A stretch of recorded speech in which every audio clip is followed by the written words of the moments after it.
bushels of fun. Now the jingle hop has begun. Jingle bell, jingle bell, jingle bell rock. Jingle bells chiming, jingle bell time. Dancing and prancing in Jingle Bell Square. In the frosty air. What a right time, it's the right time to rock the night away. Jingle bell time, it's a swell time to go riding in a one-horse sleigh. Giddy up, jingle horse, pick up your feet. Jingle around the clock. Mix and a mingle in the jingling beat. That's the jingle bell. That's the jingle bell. That's the jingle bell rock.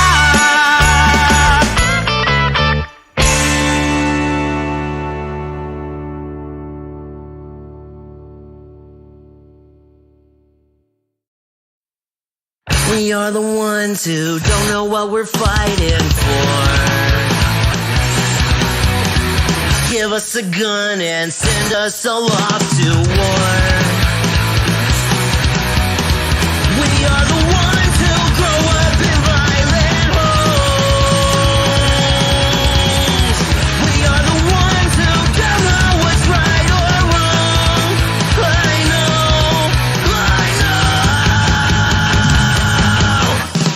We are the ones. We are the ones. We are the ones who are born into war. We are the ones. We are the ones. We are the ones who just don't give a fuck no more. No more. We are the ones who don't know why we're losing score. Give them a badge so they could send us to the morgue.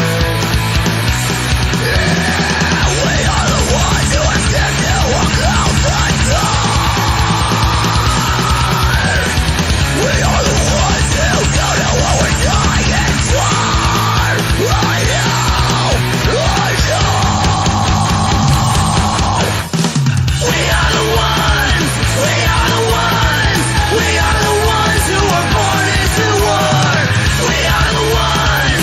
We are the ones. We are the ones who just don't give a fuck now. We are the ones. We are the ones. We are the ones who are born into war. We are the ones. We are the ones. We are the ones who just don't give a fuck no more. No. Get off this fucking ass! Let me shoot you!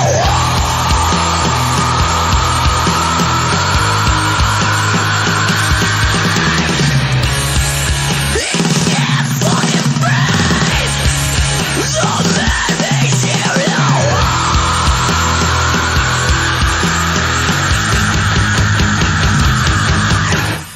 We are the ones. We are the ones. We are the ones who are born into war.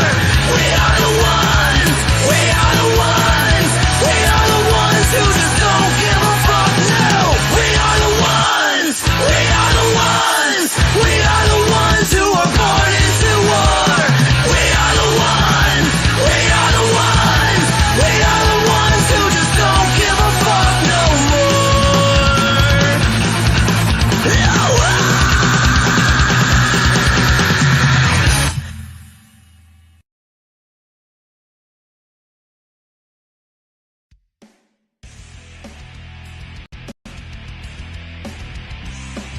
Welcome, ladies and gentlemen, to the latest episode of ImNoBookie, your home for all things combat sports and the place where every armchair quarterback can feel like Ben Bronco.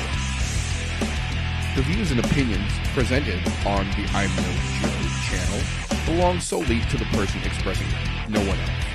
If we say it, that means we meant it. That being said, this show does contain adult themes, adult content, and general shit that you shouldn't be letting your kids intake. Be advised, viewer discretion is recommended. Proceed at your own risk. You've been warned.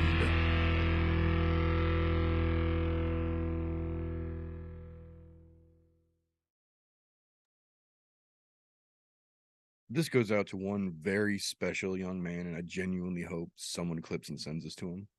Aaron Hansen, Ego Raptor, you've been confused for so long, baby boy, and I just want to take a moment here and try and help you with that confusion.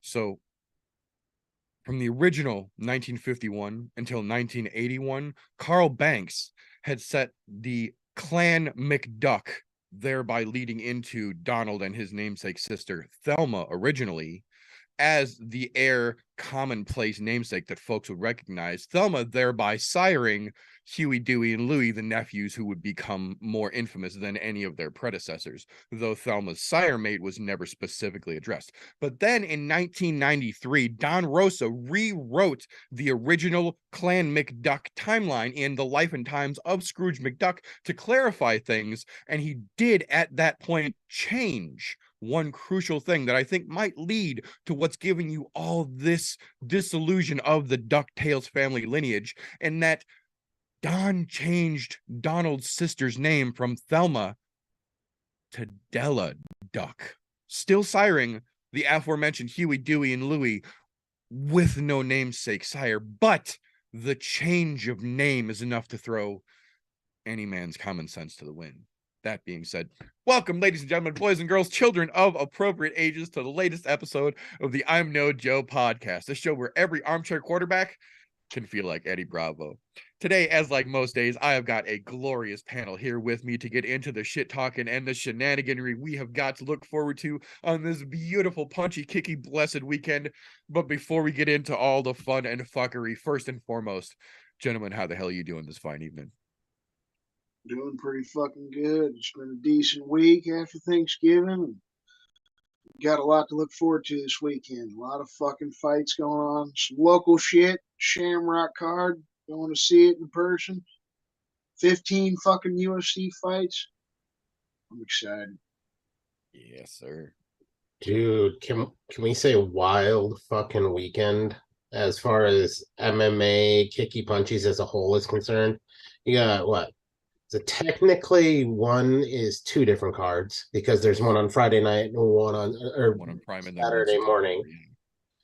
You've got Bellator with card, BKFC with a card, and the UFC with a fucking absolutely stacked non-fucking pay-per-view.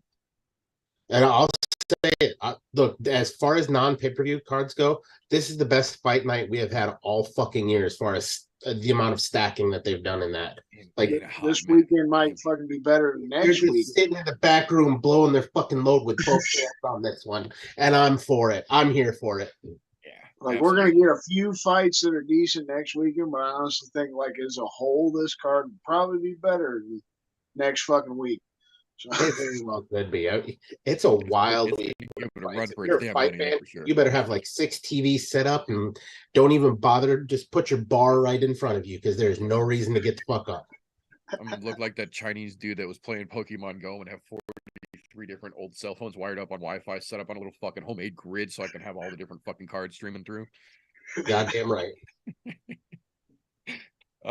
So that being said, I did not do a What Did I Say show recap for the last Thanksgiving pre-weekend because honestly, there was nothing to be recapped. Everything that went down that weekend was just fucking terrible.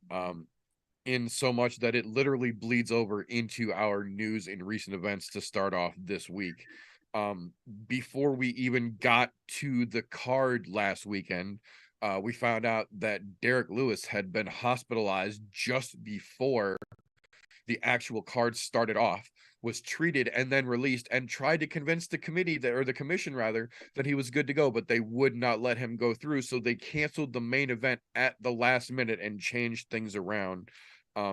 Derek Lewis is said to be okay. It was a non-weight cutting related hospitalization illness is all they told us officially.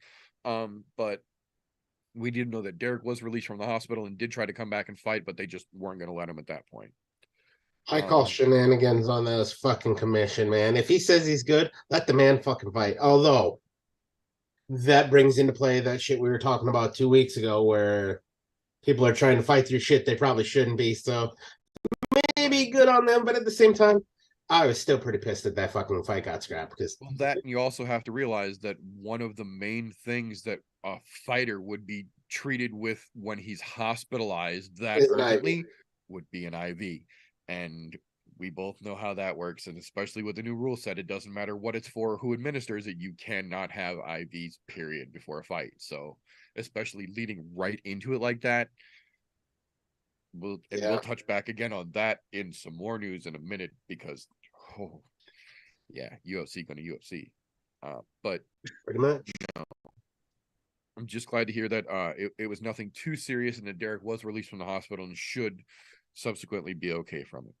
But one of the other things from last weekend that I didn't get to talk about because I didn't do a recap show was the nutshot filled fuckery match that was the Zula Zumagulov fight, resulting in one of the fucking most blatant, ridiculous fucking decision giveaways that I've seen in recent times, leading directly, unfortunately, into Mr. Zumagulov deciding that he is going to officially retire from MMA, understandably, after that fucking nonsense.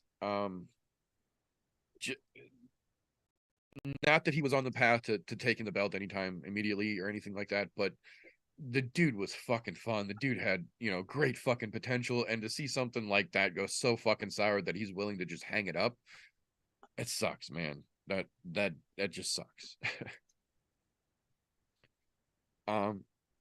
That being said, though, that leads us into this coming weekend.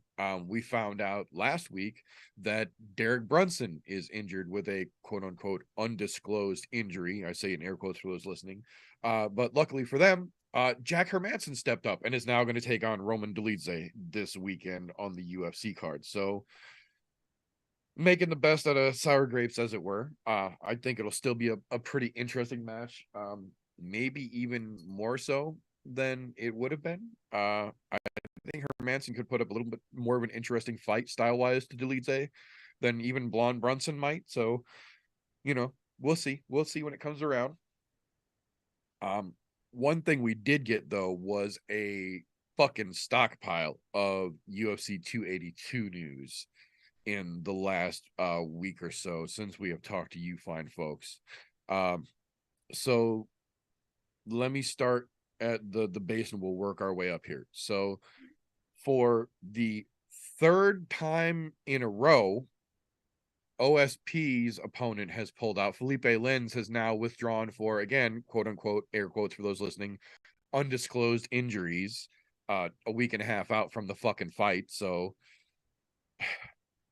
we already know how that goes. But luckily for him, the UFC had on tap a brand new guy to step in and make his debut in the form of Antonio Tricoli. So OSP is staying on the card and he's going to welcome a new guy to the UFC. So good on him for that, for sticking around. And fucking, man, OSP has just had horrible fucking luck lately. So it's nice to see that they at least found somebody to get him in there. And it being a new guy gives him a good chance to get out there and get a win. So we'll see. We'll see how it goes. Another one who got just shit fucking luck when it comes to the deal.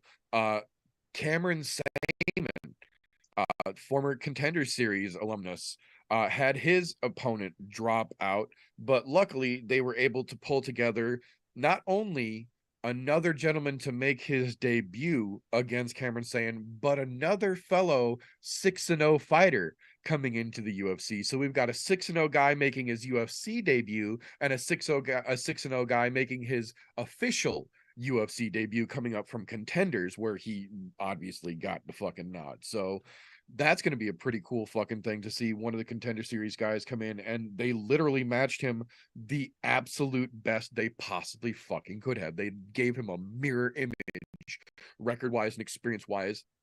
Let's see it, boys. Have at.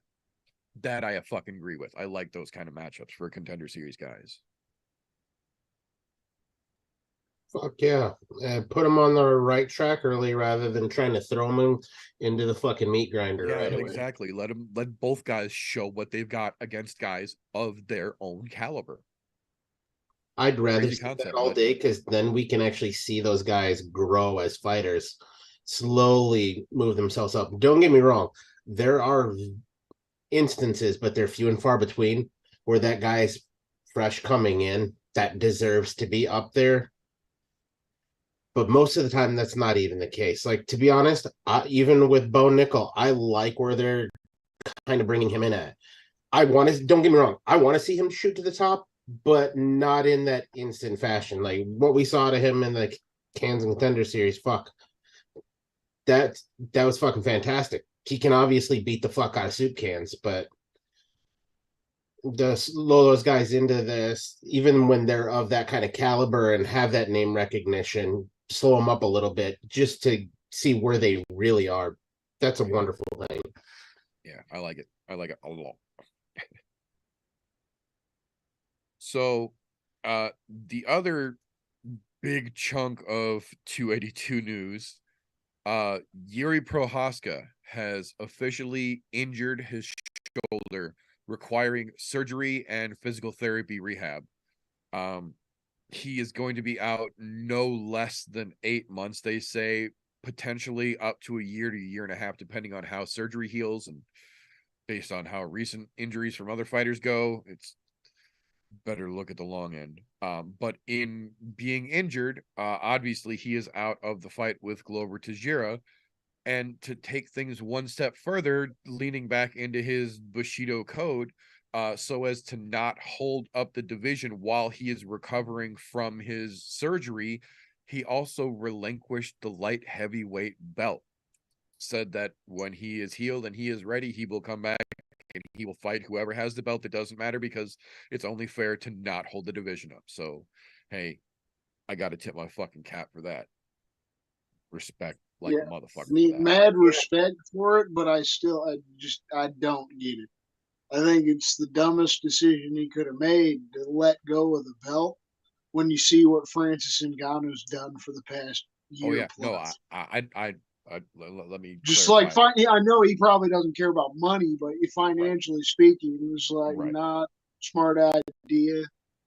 No, Just just to hold the clarify, belt. I don't think Still get a few extra I don't think it's for the a next smart year and a idea. half while you're rehabbing. Yeah, to be clear, I don't think it's a smart idea at all. I think it's stupid as fuck. And it doesn't guarantee that he'll get to fucking, like, if he gets healthy, right? Exactly, if a lot of time passes, it doesn't guarantee they'll just throw him right back. I must be on the opposite side of this. I think as far as this is concerned, that's the smartest thing he could do because he's showing more than one avenue here. One, he's better than Francis Ngannou.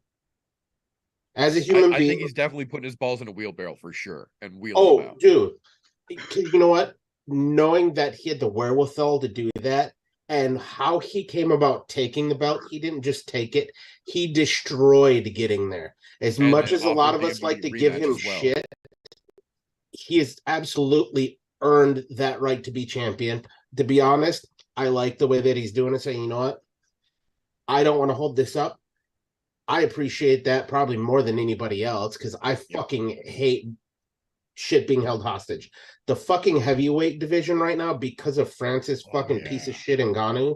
If that dude got hit by a semi-truck and started on fire in front of me, heavyweight champ or not, I'm not pissing on you to put you out. At this point, you've held that division up for almost 2 fucking years. Yeah, no. Guess what? A guy like Yuri who just comes into it and says, you know what? Shut up, take my shit. I'm going to go heal up, and then I'm going to come back and take that fucking belt again. I like that way more, and he's doing more than one thing here. He's selling his product, and he's doing it in a phenomenal fashion, and he's also selling the UFC at the same time in a phenomenal fashion, because that gives somebody else the chance to go in there, take the belt, and when he comes back, all right, I let you play for a little while. Now it's my time. Come wait for that spinning back elbow because you're going to sleep too, motherfucker. Well, yeah, I can't lie. It gives me massive respect. It just makes me love Yuri more. But the real gripe is with the UFC. Because honestly, the injury is what it is. None of us can control that. But the UFC, like you always say, it's going to UFC. And they shit the fucking bed with this one, screwing Glover Teixeira the fuck over. Well, trying to plug Magomed Ankalaev. I went and I looked into this more. They did not screw Glover. Yeah, They offered Glover a couple of fights, here. and this is how this ended up playing out. Glover was offered a fight with I forget who, but he said, "Okay, I will take that fight, but can we do it in January? So I have time to prepare February, whenever They offered to let him fight. Yeah, no, they originally offered Glover to let him fight Ankalaev next week, just like originally scheduled, and he said no. Ankalaev's style is so different. I will fight him, but I want to wait until Rio in February, or in January rather. He said I'll fight him in Rio, and the UFC said no, we want the fight for the belt on this card. So you either fight Ankalaev or you fight Blachowicz on this card for the belt. And he said he didn't want to fight either one of them next weekend because both of them are such a drastic style difference. He would need to adjust his training. And I get that 100%, especially being Glover is long in the tooth, and he knows it. And he spent a whole camp preparing specifically for what Yuri did against him. Yep. So, I mean, I get it. So it's not that they fucking fucked Glover. Glover made a strategic decision. Glover decided where he is. He did try to play ball with them a little bit. Yeah, Glover counter-offered. He was like, no, we need this title fight on this pay-per-view card. Which, from what I heard, though, is that he said he would have fought Jan next weekend. So that's where I thought they completely fucked Glover, because that would have been the fight to make anyways, because 30 seconds away, Glover would have won that fight against Yuri any fucking ways. That would have been the next fight you set up for this pay-per-view in the first place. Not to mention, if Magomed, I know he's undefeated and shit, but this dude is boring as hell. He beat up Iwan Kutalaba and no one else yet. We need to see more out of the guy. It's just, why are we pushing on Ankalaev? It feels like the UFC put their foot down. It's like, no, this is the guy. We need the title fight here. They want and the this new is blood. the guy we want in the fight. Right. Yeah, they want that new blood. It's not the new blood thing. Let's look at it this way. I'm gonna throw a little politics into the mix here, and you guys are gonna really enjoy where I'm coming from on this. So you have right now current Biden administration who doesn't want to touch anything that has to do with Russia, right? The former administration, Trump administration, loved Russia. Guess who is a big Republican in the UFC? Dana White. Guess who holds a lot of the belts in the UFC right now? Russians. Guess what? Let's throw Ankalaev at it. Throw another fucking guy's a Russian in there and fucking let him go. You know? Why not? Fucking stomp on that gas. You want to stomp on the gas? That's the way to do it. Support those Russian commie fucks and do it that way. And I have nothing against the Russian fighters. I want to make that very clear. Absolutely. I'm just saying. There seems to be some weird shit at play there. Like, I think Trump's up in his ear, like, hey, man. Everything gets weird. And that's why I said this announcement is a fucking can of worms, because it still goes even deeper than this. So that's why I said, I don't think it was a smart move by Yuri, but I do respect the move that he made. And the reason I don't think it's smart is because even if he would have held on to the belt and waited for 8 months, 9 months to come back, the biggest thing that he gives up by giving up the belt is those pay-per-view dollars, because champions automatically get pay-per-view points, and that's a big deal as far as paychecks go. But with Yuri out, as we just talked about, the UFC did offer Glover Teixeira to fight Ankalaev next week for the belt as scheduled, and Glover turned it down. He said that he would be happy to fight either Ankalaev or Jan Blachowicz in Rio at 283, and the UFC said no, they want the belt on the line next week. And Glover said, well, then I can't fucking help you here. And the UFC said, that's cool. Jan versus Ankalaev is now the headliner and for the currently vacant light heavyweight belt next weekend. So Yuri is completely out, and by his own choosing, unfortunate though it may be, Glover is also out. So Jan and Ankalaev gets moved to the main event and is now for the vacant belt.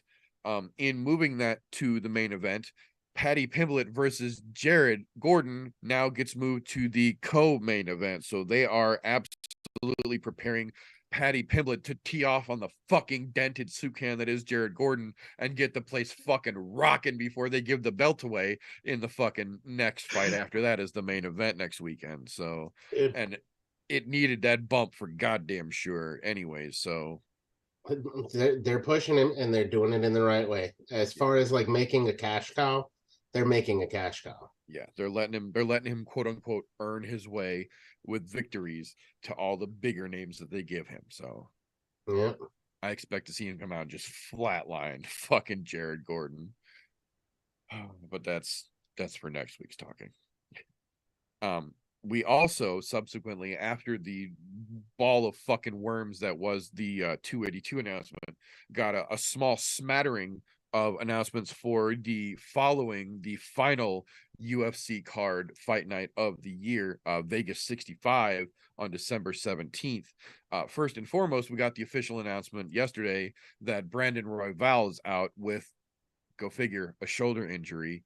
Unfortunately, of his fight versus Amir Albazi, clearly that shoulder either was not taken care of properly or is a bigger problem than they initially thought it was, because this is what literally kept him out of his initial title fight in the Brandon Moreno match. So this is literally coming back to bite him in the ass, metaphorically. I hope it gets fucking taken care of.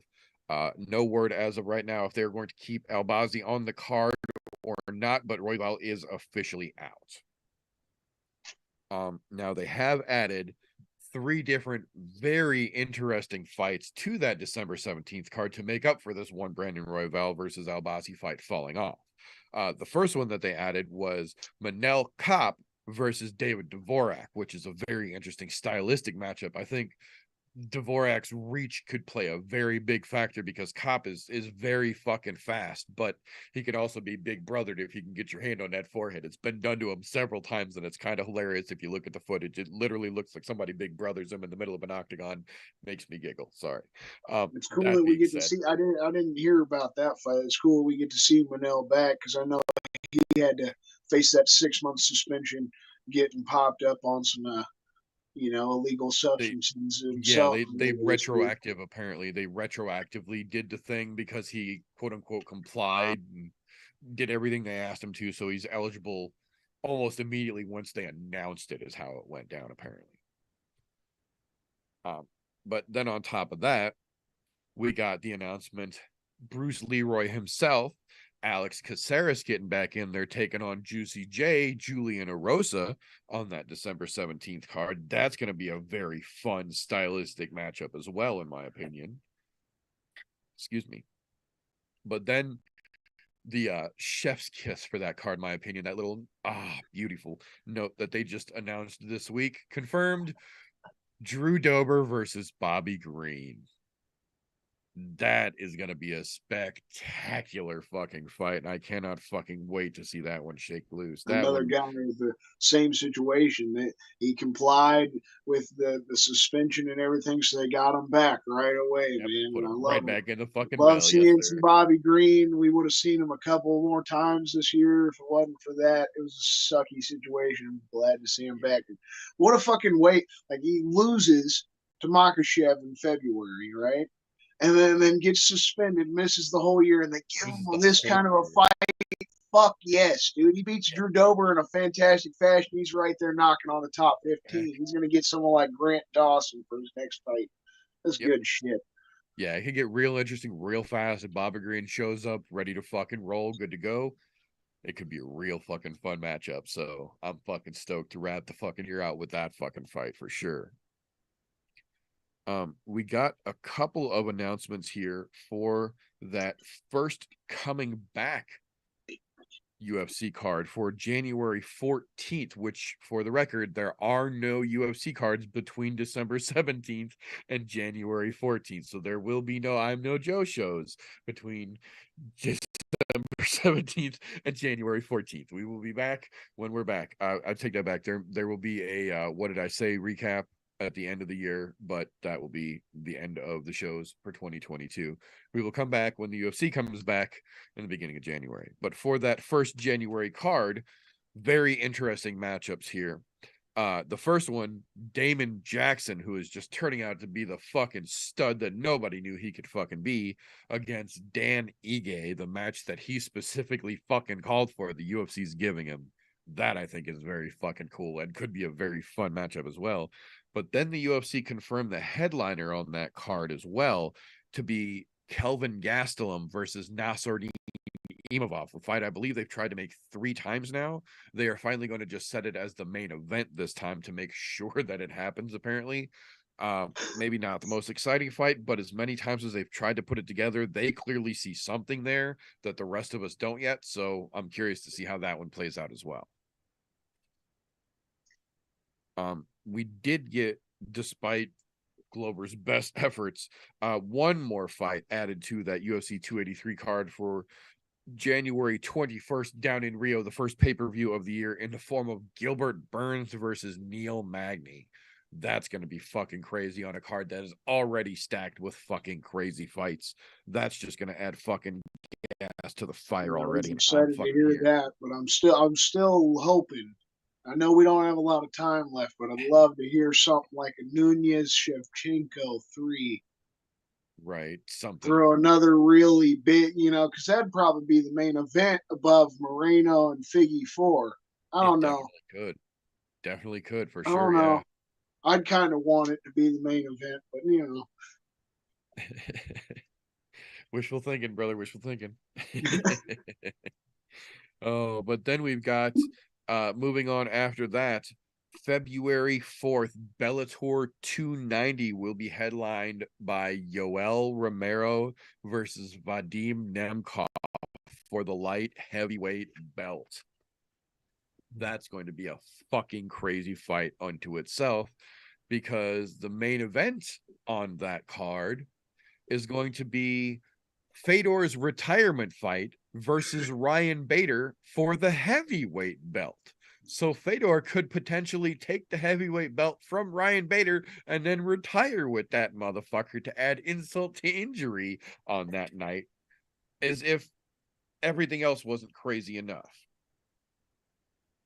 I think it's shit like that. That's why the PFL is starting to beat out Bellator. Silly shit happens, and Scott don't try to make a star out of a 40-year-old guy. Right. We all know that Yoel is crazy powerful, but they're leapfrogging him straight into that belt so fucking hard, man. Like, you can learn from Corey Anderson. You know, see what just happened to Corey? I think what they're trying to do is they're trying to make a point. Partially, the UFC isn't better than show that Bellator. We can compete with UFC greats and Hall of Famers and shit like that. Yeah. And I get that, but also they forget they're getting table scraps. Yeah, you ain't fighting prime. You ain't talking about prime UFC guys either. Exactly. You're talking about guys that literally already had a run and then washed out after the fact. That's like, now they're making their Bellator run. So, well, because I think of it in that same realm of looking at that fucking main event on that card.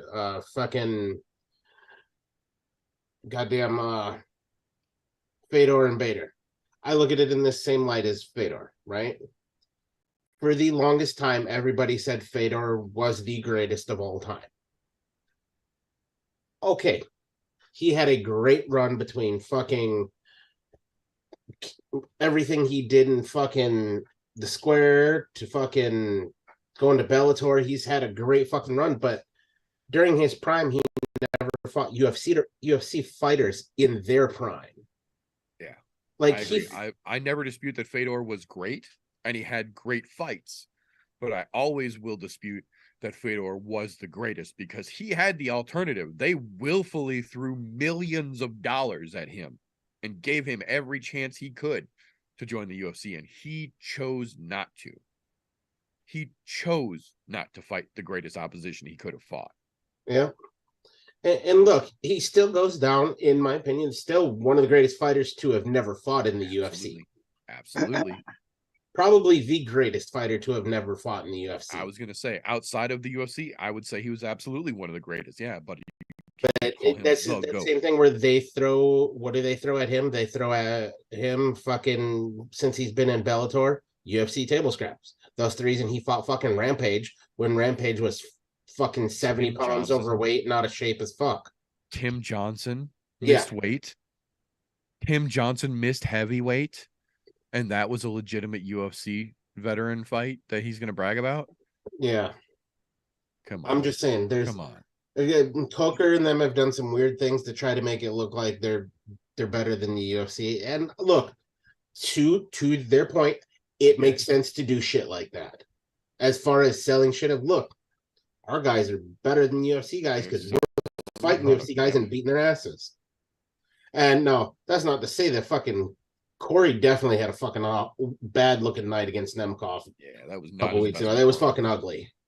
That was one of the worst performances I've ever seen out of Corey. Like, period. He looked completely off and gassed and gun shy. Yeah. Yeah.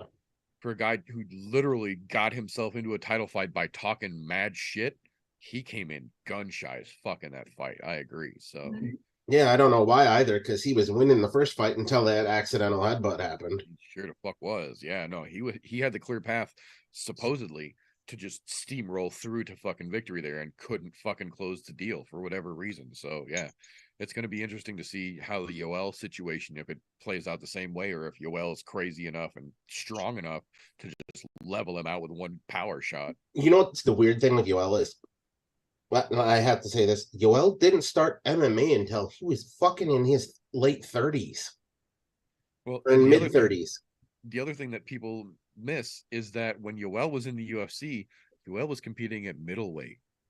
Yoel was cutting to 185 pounds and supposedly walks around at like 250.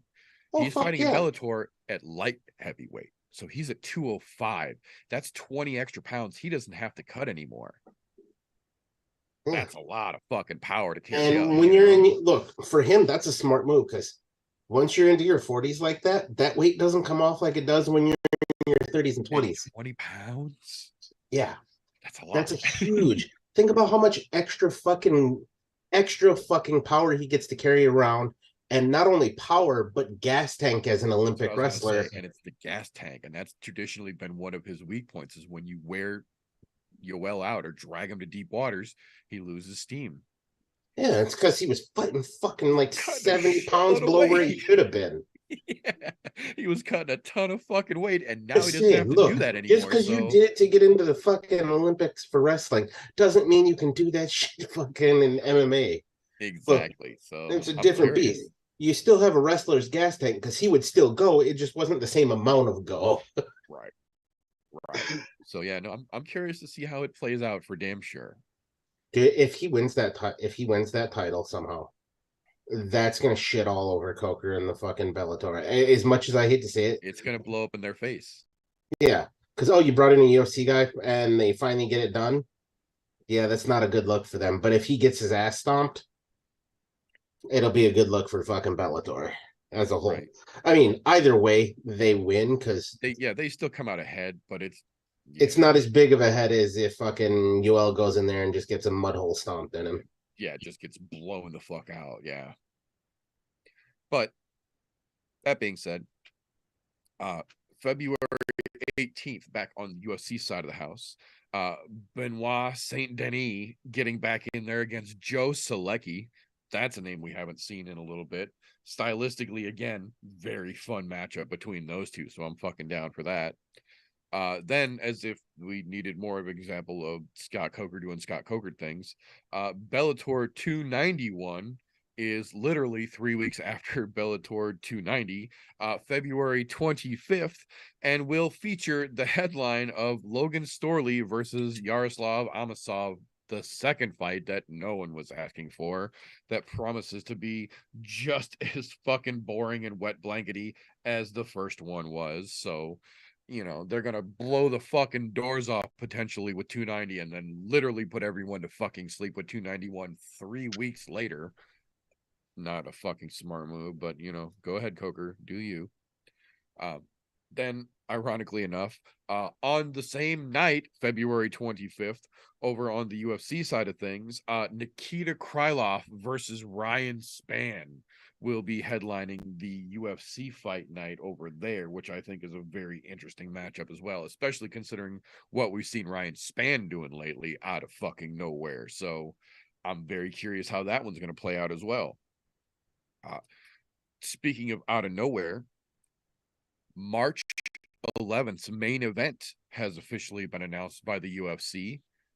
Jamal Hill versus Anthony Smith coming back off the leg injury. He has officially booked his first match. So that is going to be very interesting because Jamal has been doing some pretty fucking good things lately. And if Anthony is not 100%, this is not a good fight for him to come back to. On the other hand, if Anthony is 100%, this is a definite test of what Jamal genuinely has potential wise, because Smith will put him through the fucking meat grinder if he's fully back to it.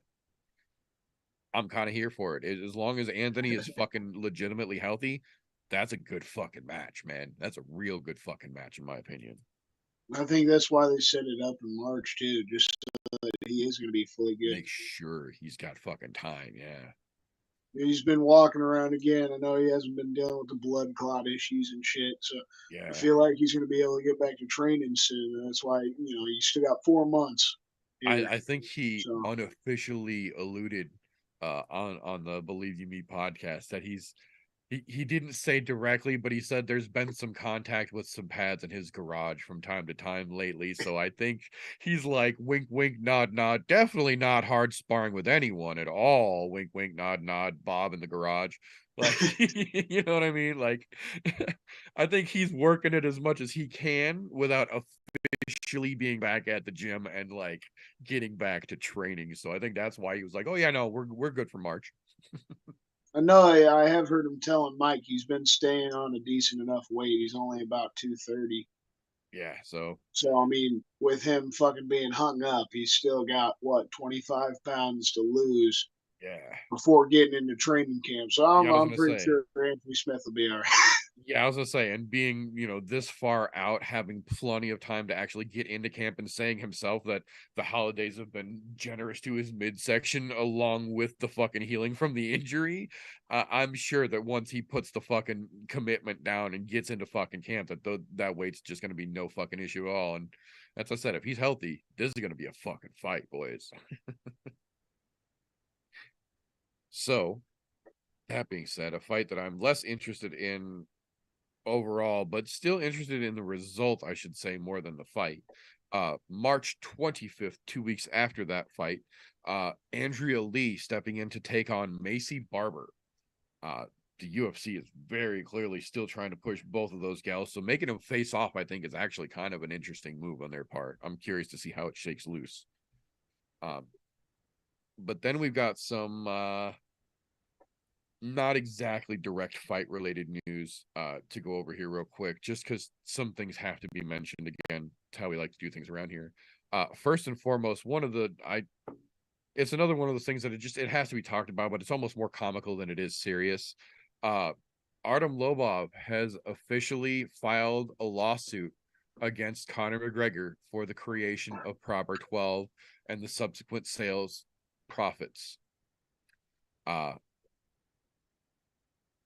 Conor reacted in typical Conor fashion, but the funny thing is in the early days, there was no denial anywhere that Artem helped Conor come up with the idea for it, and I believe he even contacted a couple different people to get the ball rolling, and was set up, I believe, in writing even as like a 5% share owner from the very beginning. And then apparently, according to the lawsuit, when Conor sold their ownership stake, didn't give Artem any of that money for it, and is now trying to just walk away with all of it. And what people don't realize is that Artem actually has a master's degree in finance.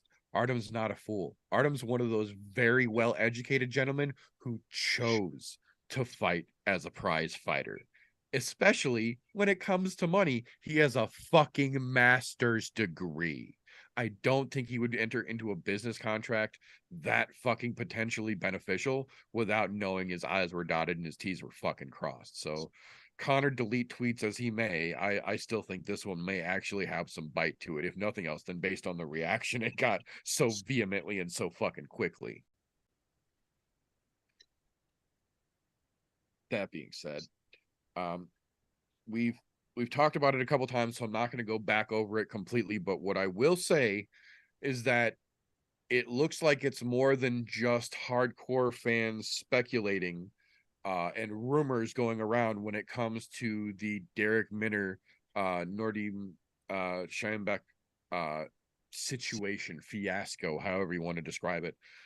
Because while the UFC is being investigated for that, and they are officially being investigated for that, the Ontario Athletic and Betting Commission has now officially banned all sports betting organizations in the province of Ontario from ever, as of right now, taking another bet on a UFC fight. That is a very big deal when it comes to Canada and sports betting. But it is also a very big deal when it comes to the validity of the situation for potential fuckery of fighters coming into fights knowingly injured. No matter how or if word actually did get out about it, this is a result of that situation directly. So it's going to be interesting to see how that shakes loose and if that spreads any further or gets to be any more of a situation than just Ontario. But that's still a pretty big first fucking step when it comes to action being taken as a result of this. So I'm curious to see what goes forward from here.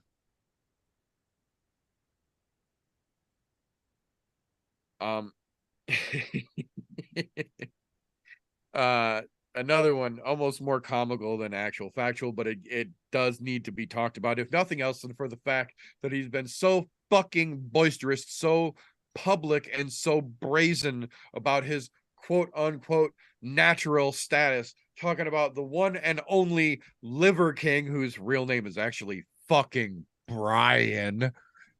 Turns out through one of his own goddamn emails that he was too fucking dumb to send from a burner account because it's his fucking name. And it was verified as his, confirmed, sent from him, like it's all been fucking confirmed. He literally lays out his regimen of steroids that he takes for someone to keep the quote unquote all natural Liver King physique that he does, including $11,000 a month just in human growth hormone. He is on approximately $23,000 a month worth of steroids and hormone treatments for his quote unquote natural look. Fuck you, Brian. Nobody bought your story from the beginning, you fucking clown. Now it's just time for The Rock to admit it. If that one happens, I'm fucking quitting. That one happens, I'm fucking quitting. What I'm curious of is if maybe there was liver in that bag in Abu Dhabi. That could have been. And for me, that's the whole thing. Like, you know, I joke with The Rock. I always liked him, you know, when I was a kid wrestling and shit like that. But to be that kind of ripped, you know, you probably taken something. It's okay. It's not illegal. Like a lot of things he's in his not life, competing in any kind of professional organization or prize fighting or up anything. until the He past can be on month, all the sauce he wants to, man. you and Stay me fucking yoked. smoking weed, like you and me smoking weed and cannabis, and everybody else that does that. It was illegal, and to an extent, in our own state and shit, just, you know, until a few weeks ago when we voted on it. So it's like, but steroids aren't. Like, certain aspects of steroids are He's okay getting the right to way. use them. That's right. Just admit it. Don't try to like promote your, especially if you sell like supplements and you're trying to talk about fitness and health and well-being and like promote that. Oh, just work hard and then do things like I do, and you can have this kind of body. No, just admit it. Take these kind of steroids like I do, and you can have this kind of body. Right. Yeah, use the same amount of D-ball that I do. You'll be just as yoked as I am. It's the same thing I have with like anybody that plays sports, football, baseball, whatever. It's like if you use the shit to try to get an advantage in your sport, cool. If the sport allows it, cool. Just don't lie about it. Yeah, just be upfront. If like Aaron Judge, you're breaking the home run record, and you took steroids and you didn't admit it, then yeah, your career's over. Like, that's how you don't make huge achievements and then try to act like, oh yeah, that was my God-given talent. No, it's steroids. Yeah, that's where I got a problem. Steroids are fine. Just admit you're doing steroids. Just be upfront about it. Exactly. I agree. But along back to the actual genuine good news here a little bit. Got a kind of a shit sandwich we got to do with the news to close it out here. Good shit, good. So the good to start it here. Cain Velasquez was officially granted permission from the Arizona court to go back and compete in pro wrestling so he can make some of his fucking $1 million bond money back and try and get things somewhat back to a sense of normalcy in his life after 8 long months of fucking undue bullshit. It's not the end of the road, but it's a step in the right direction. So very, very fucking happy to hear that. The bad news in that sandwich portion here was that over the course of the last week, we also got word, unfortunately, that childhood icon, former MMA competitor, and both white and green ranger multiple times over, Jason David Frank, took his own life at the age of 49. The story going on with him is so fucking deep. I could literally do a whole nother episode on it. We're not going to get into all that. What I will say, though, is that our thoughts go out to his family and his loved ones. And if you need help, reach out. That being said, the good news that we're going to end the news portion on here. Tisha Torres and Raquel Pennington have officially announced Tisha Torres is pregnant. She's officially going to put her fighting career on hold and do the mom thing and try and do what Mackenzie Dern and Nina Nunez and several other women have done and have the baby and turn around and come back to fighting. So this is something that they have been talking about trying to do for a long time, and congratulations to them. Nice to see a little piece of good news coming around to end things out. That being said, that's what I got for news. Do you gentlemen have anything I might have missed in this fucking mountain of crazy shit that's come down the pipe? I got one little thing, and it's decent too. I swear to God, if you bring up what I think you're going to bring up, I'm driving my happy ass down there and whipping your fucking ass if it comes out of your mouth. So you better hope it's not what I think it is. No, I know what you think. No, I'm not going to talk about that. It's a hilarious bit. I love Patty the Batty. We're not getting into that bullshit. If that's what you think, no. Nate Diaz is free. That was what I was thinking. Okay. That Nate is an Diaz acceptable finally topic. A free agent, finally does not have the UFC lording over him, can negotiate with anybody freely. Let's fucking get Nate Diaz a fight somewhere. I don't give a fuck if it's boxing. Please no Jake Paul. That's the only other thing I'll say about that. But yeah, I was not going to mention what that's okay. a giant motherfucking You knew exactly laugh. where I was going with that. The commission has already spoken about shit like that. We do not do that here. Yeah. That's why I asked. Patty, go make your bag. That's all I'll say about that. But that's bullshit. No, it's a joke. No, I was not going to bring that one up. Okay, but yes, Nate Diaz officially off all of the UFC rosters. So he is a completely free man. Yeah, unlike some fucking former champs that are still on the roster that have been retired for a while and they still don't fucking release. Right. Just saying. Yeah. So, with that being said, that'll be the point where we hand things over here, because sometimes us old farts just get too caught up in all the old fart stuff and all the hardcore news, and we miss the forest for the trees, as it were. And luckily for us, we too know one of those young fellows who keep in touch with all of the hip new up and coming things and can keep us old farts in the proverbial loop, as it were, in a segment that we like to call around here Slows, Cans, and Contenders. All right, so just to start it off, just to piss off TJ, I'm going to start off. Jake Paul's fighting Andrew Tate next year. No, I'm kidding. We do have some decent boxing news. Tank Davis will be fighting fucking Ryan Garcia next year. They fucking slated that for April. That's exciting. That's the only piece of boxing I got. We'll fucking get into it. We got 2 contenders on this week's card. I'm excited to fucking talk about Yasmin Jauregui, and we got fucking Francis Marshall. Francis Marshall coming in undefeated 6-0. He had a decision victory on the Contender Series a few months back, but he looked pretty fucking good. The kid's tough. Looking forward to seeing what he's got here. Fighting Marcelo Rojo. He's 0-2 in the UFC, but not the worst can, I guess you could say. And we'll see how it goes. And then Uregi fucking put on, one of the craziest fights we've ever seen. Two fucking strawweights put on, especially two young ass strawweights. The chick, I can't remember the name of the girl Uregi fought, but I know she was like 20 years old. Yeah, it was Yasmin versus Yasmin. It was just spelled differently. And fucking 20 years old, and Uregi's fucking 23. That was a fantastic fight. Uregi's got 6 finishes, fucking 9-0 out of those 9 fights. Just, wow. All right, so those are 2 fucking fighters I'm excited to see this weekend. And then I've got the Shamrock FC card. I was excited to hype up my boy Tyson Hicks, coming into his second pro fight. But sadly, MMA is what it fucking is.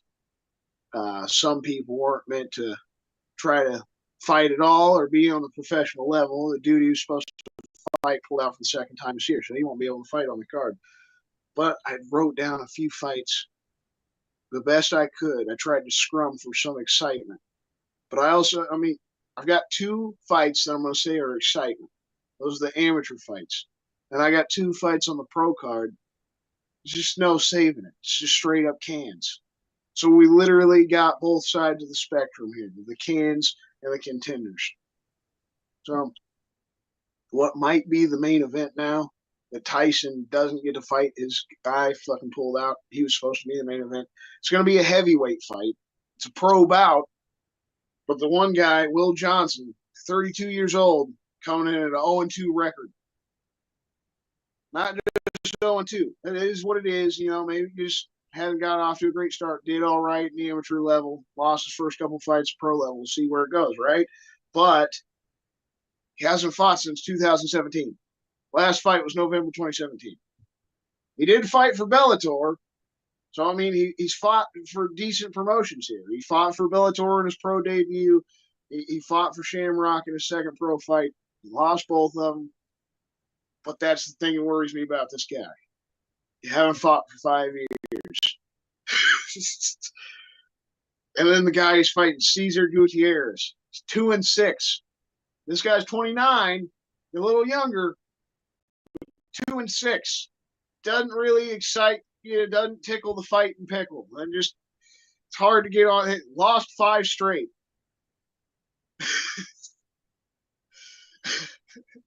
Like I get 2-6, you can have a rough run, but 5 losses in a row is a strong indication that you might be in the wrong profession. Here's the upside for you.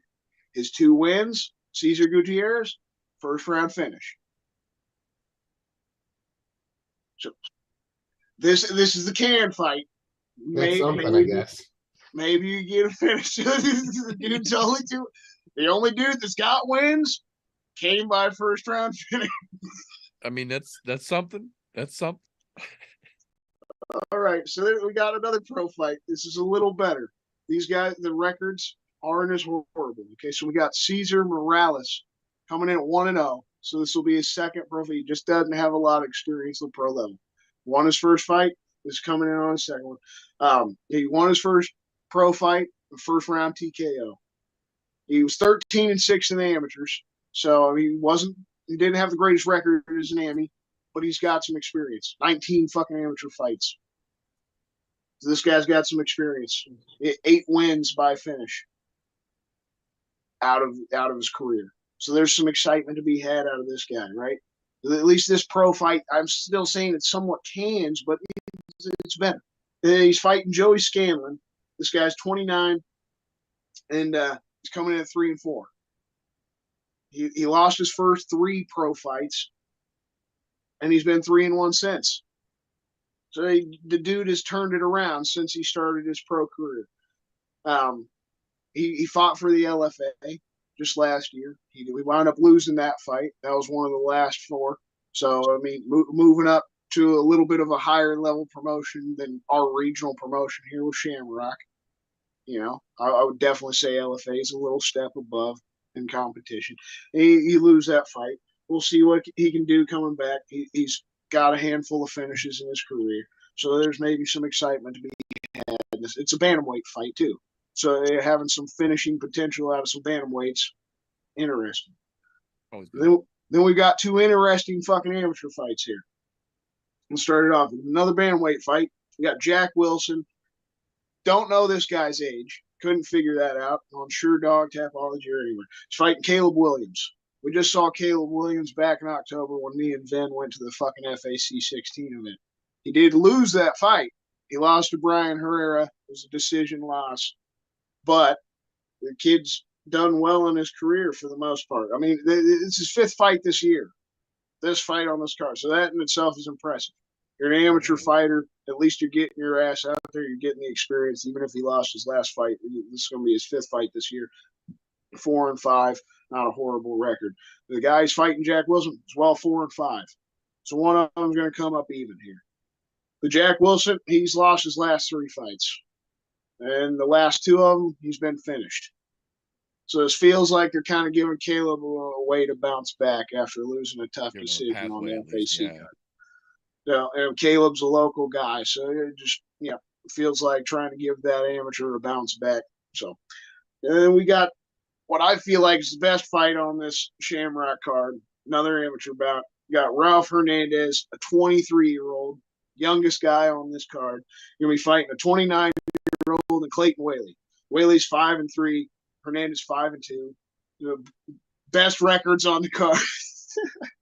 Wally, his last fight was back in September. He lost to Austin Spangler, another dude who we just saw back in October on the FAC card. With this kid, Austin Spangler, is fucking great. He's undefeated, 6-0 right now. He's fighting just next fucking week again on FAC 17. This kid as well, he just keeps pumping it out. He fought in September. He just fought in October. Spangler's fighting again in December. So, like, to lose to this guy, not a fucking huge deal. He won 4 straight before that loss to Austin Spangler. So Clayton Whaley definitely has some potential here coming in as an amateur. Only got a couple finishes. That's the only thing that kind of raises the eyebrow. Not a lot of finishing potential, but he did have a really nice win streak before he fought a really tough guy. Hernandez, though, only 1 finish out of his 7 fights. So the eyebrow raises even more on his finishing potential. But he has fought some more experienced guys. Whaley's most experienced guy was Austin Spangler, coming in at 5-0 when they fought. Spangler's now 6-0, right? Fucking Ralph Hernandez's last 2 fights, he beat a guy that was 5-5 and beat a guy that was 6-0. So he's beaten not full cans. He just, his last fight, he beat a dude that was 6-0. Gave the guy his first loss. We're on the amateur level, but I felt like that was slightly interesting. He's on a 3-fight win streak. So this kid, Ralph Hernandez, 23 years old, feel like there's some potential there. At least this is the best fight. These guys have the best record. There's the most potential here, especially because they're both young and they're amateurs. They get a couple more wins, they definitely move on to the pro level. You start your career up, man. Get that run going. We'll see how it goes. Yeah. But obviously, all in all, we'll be in person. Hopefully the production is great. The ring girls, nice and fine, showing the ass and tits. Give us a good old fucking show, ladies. Hopefully the guys give us a show too, and we see some blood and we see some dudes fucking get put to sleep. That's all we need. And we'll go to the Airbnb, get stoned as fuck, and watch a UFC card. It's gonna be a good night. Yeah. But I can't lie. There's just as many cans coming in as the contenders. Right. So we're looking forward to those contenders on the UFC card this weekend because, you can only hope for finishes with the Shamrock card. It's not looking great. Yeah, you never know. And the other thing live is that, in-person ass beating's a fun time. I was going to say, the other thing is that you're right there and you get to see it in person. And some of those dudes could potentially be on the UFC cards in the next couple of years. You never know. That's one of the reasons I like that there's a lot more local Missouri-based fucking promotions, a lot more Missouri-based and Midwest-based shows that are starting to really pop up and take off right now. So we got opportunity for shit like this. So yeah, that's why I mentioned those couple amateur fights there. And, I wish Tyson would be fighting because, just one, a boy from our gym and shit, right, rooting for the brother you train with. But, man, it would have been an easy motherfucking win for him to be the main event, go out there, get a great finish for his second fucking pro fight. It would have been a great help, man. Yeah, that would have been definitely cool for sure. He's planning on getting 4 or 5 fights next year. Obviously, we know how MMA goes. Anything can fucking happen, but He's hoping 4 or 5 fights next year. If he can make that shit happen, he's knocking on the door somewhere, man. If he has the success, if he gets a handful of fights next year. So I'll still shout out Tyson. Looking forward to him next year. I know Shamrock's getting a fucking card going early on in the year, so hopefully they get him a fight. Get him back in there. Hell yeah, get him right back going. Good shit. Thank you very much, sir. Much appreciated. So that'll bring us over to the portion where, first and foremost, we have to give the disclaimer. The I'm No Joe podcast and its affiliates are not in any way, shape, or form sponsored or endorsed by Tapology.com. Yeah.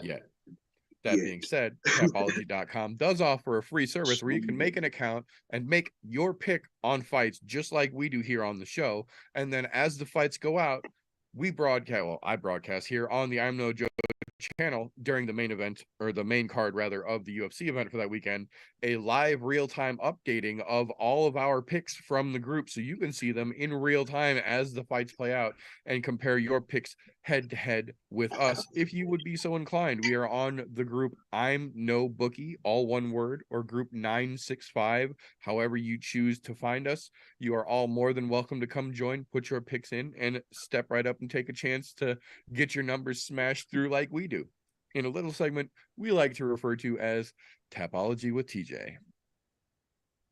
Oh, it's been a long fucking 2 weeks waiting for this. It's been a really long 2 weeks waiting for this. I was so excited to talk about this shit this week, and I was like, oh yeah, this fucking card isn't until this weekend, thinking it was last weekend. Fucked up my whole Turkey Day fucking weekend, man. But hey, it is what it is. Not gonna lie, it would have been a little awkward sitting here like a stuffed fucking butterball Thursday night talking about fucking fights after I fucking plowed down way too much food on Thursday. But hey, kind of glad we had that week off so that way we could wait until today to do it. So we're gonna jump all the way back to 2 weeks ago on the which fucking fight card was that? That was the what ended up being Njuku Kudalaba as the fucking main event, as like we said earlier. Black Beast ended up in the hospital for non-fight related issues, non-weight cutting issues. So that kind of screwed the pooch there. So we'll start right there. Coming right out the gate, hot as fuck, this guy last week. 690 total fucking points. Out of all of the people that did pick fights for this, to include everybody on Tapology, I was inside the top 100. It was a good fucking week. I'll say that. There's a reason why I do this segment. And I'm usually pretty okay at this.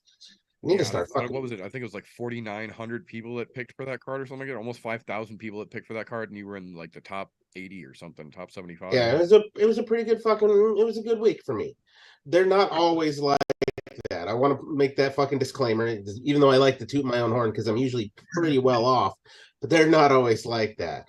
In fact, our Mr. Bacon Belt didn't even fucking come close this week. So just so that way that's out there, because you know I've been following that fucker just because I think it's funny to beat the bacon's ass.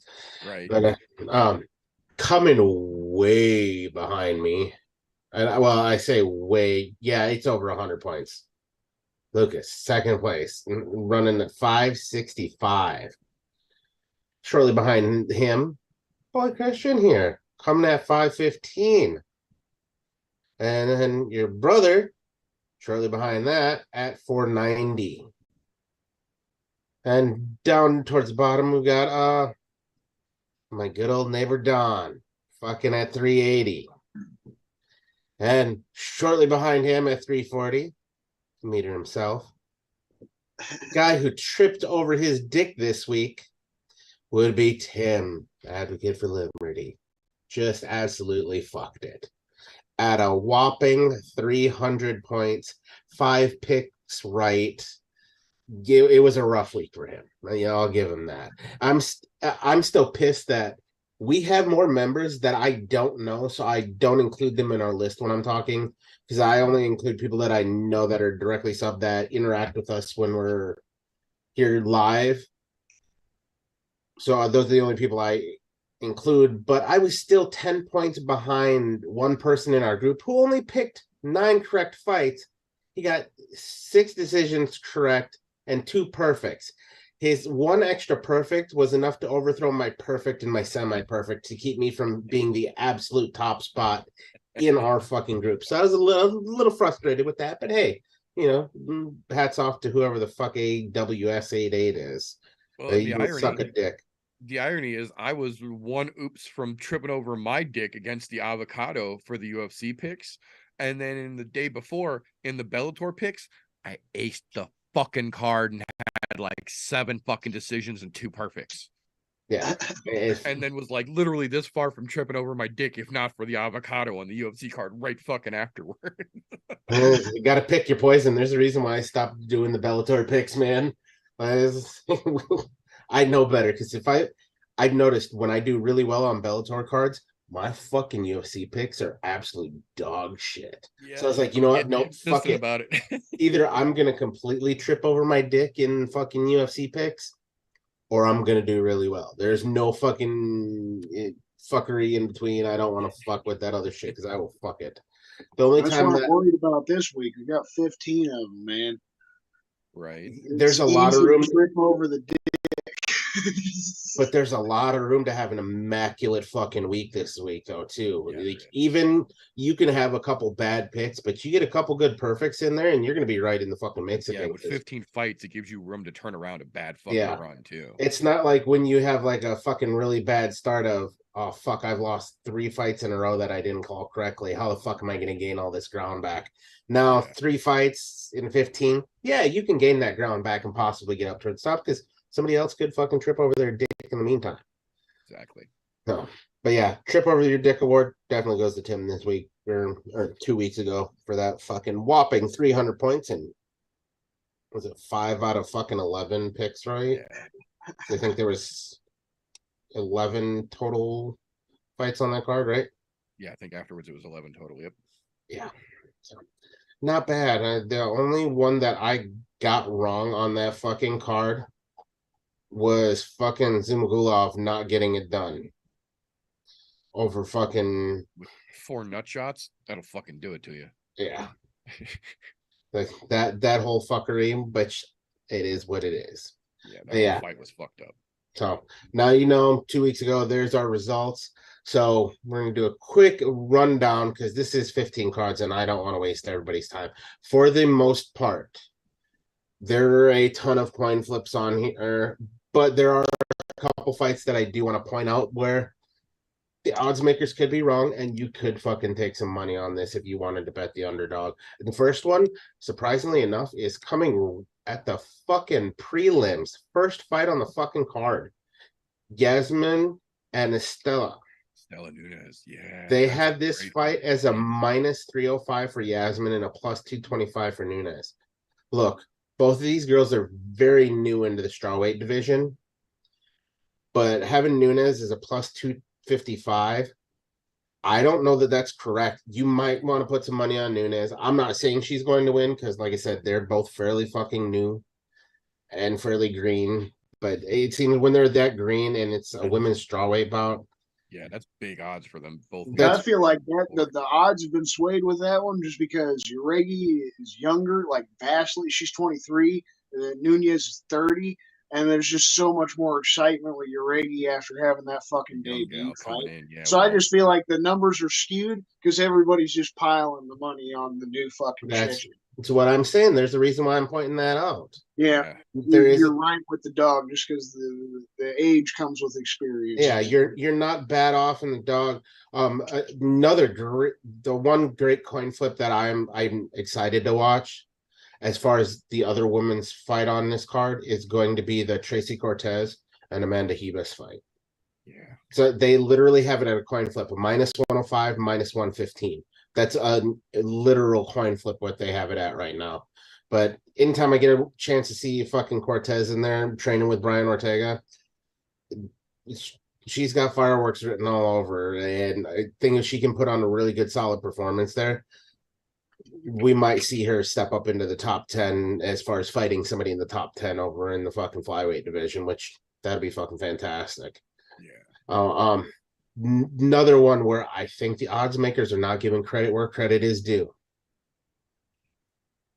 still on the undercard.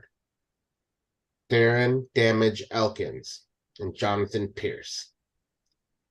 They're giving the Damage a plus 370 underdog to a minus 460 in Jonathan Pierce. Apparently, people forget fucking Darren Elkins will take damage and deal it out in order to fucking win a fight. I don't think they're giving him the credit they deserves. If you're going to take a dog, this is the dog to take in Darren Elkins. Anybody who's watched any of his fights know that he can end it at any fucking time. And he is willing to take a fucking life beating to get the W. Just saying. It's one of those ones where I think the odds makers might have it a little wrong. And I'm not trying to shit on Jonathan Pierce at all, because he's not bad. No, not to shit on Jonathan Pierce, but man, those fucking odds are a little much in my opinion. That's a bit of a stretch. Yeah, that's my thought as well. That's what I'm like. If I'm a betting man, I'm taking damage all fucking day long as far as trying to make the money. Right there is a good place to make it. Yeah. And then another one where I think they might have the odds wrong is still on the fucking undercard. Michael Johnson, Mark DeCasey, or how the fuck he pronounces his name. I don't speak Congo, so I can't fucking get that shit right. Although I still love the red mohawk thing. But they're not giving Michael Johnson any credit. They have him at a plus 260 to a minus 315. Michael Johnson was at one point a legitimate possible title challenger. Well, and I'm pretty sure this is DeCasey's first fight at lightweight. Yeah. Because DeCasey's coming up. Yeah, that's a big fucking come up too. Look, I'm not going to sugarcoat it. Michael Johnson is either a hot or a cold fighter. There's nothing fucking in between for him. As much as I wish I could say he's anything else than that, he's not. But there was a hot streak that he had. The motherfucker fought Khabib. He looked pretty hot. And he hung with him pretty well, considering the way the fucking Khabib was ragdolling people at the time. But he managed to hang in there pretty well with him. So I thought he won his last fight against Jamie Malarkey, but the judges exactly. I'm just saying, I don't think they're giving credit where credit is due here. As long as this stays standing, I know Diakase, he's got some striking ability, but he's been wrestling in his last couple fights. If they keep it standing, Michael Johnson's got the fucking ability to knock his ass out. Got hands, man. He's got solid fucking hands. He really does. I'm saying that's another underdog you need to watch for. It's right there. It's definitely one that's well worth watching for. Then I know it's not a crazy, the next one I'm gonna talk about is not crazy in the odds, but I just have to mention it in passing because if you don't, you're not a fucking MMA fan in my opinion. Basic coin flip, Clay Guida, Scott Holtzman. If you don't talk about the Carpenter, you're fucking missing something here. But yeah, that ought to be a fucking banger of a fight because both of those guys, as much as I love Quay, I know he's been on his way out the door for the last couple of years, but he still keeps putting on fucking shows. And the best bet you can make in this fight is that motherfucker will burp between rounds. He will let out a loud ass belch between rounds at some point. Throw that fucking side money out. He'll move the official. He'll ask the official to step away so he doesn't get rude about it. But it's coming out. Yeah, it's gonna come out in the middle of the fucking fight, either between the fucking first and second or the second and third. There will be a loud ass fucking belch, and if the fucking sound guy is on point, we will all get to bask in its glory. Yep. So just putting that out there. That's your money making bet right there. You're not gonna make a lot of money because it happens all the time, but there it is. And we're pretty much fucking 50-50s across the board here. Angela Hill, Emily, 50-50. Nico Price, Philip Rowe, or Phil Rowe, excuse me, not Philip. Jesus Christ. I don't know why I was stuck on Philip there, but whatever. Another coin flip. Eric, your boy Anders, and Kyle Dawkins. Pretty close to a coin flip.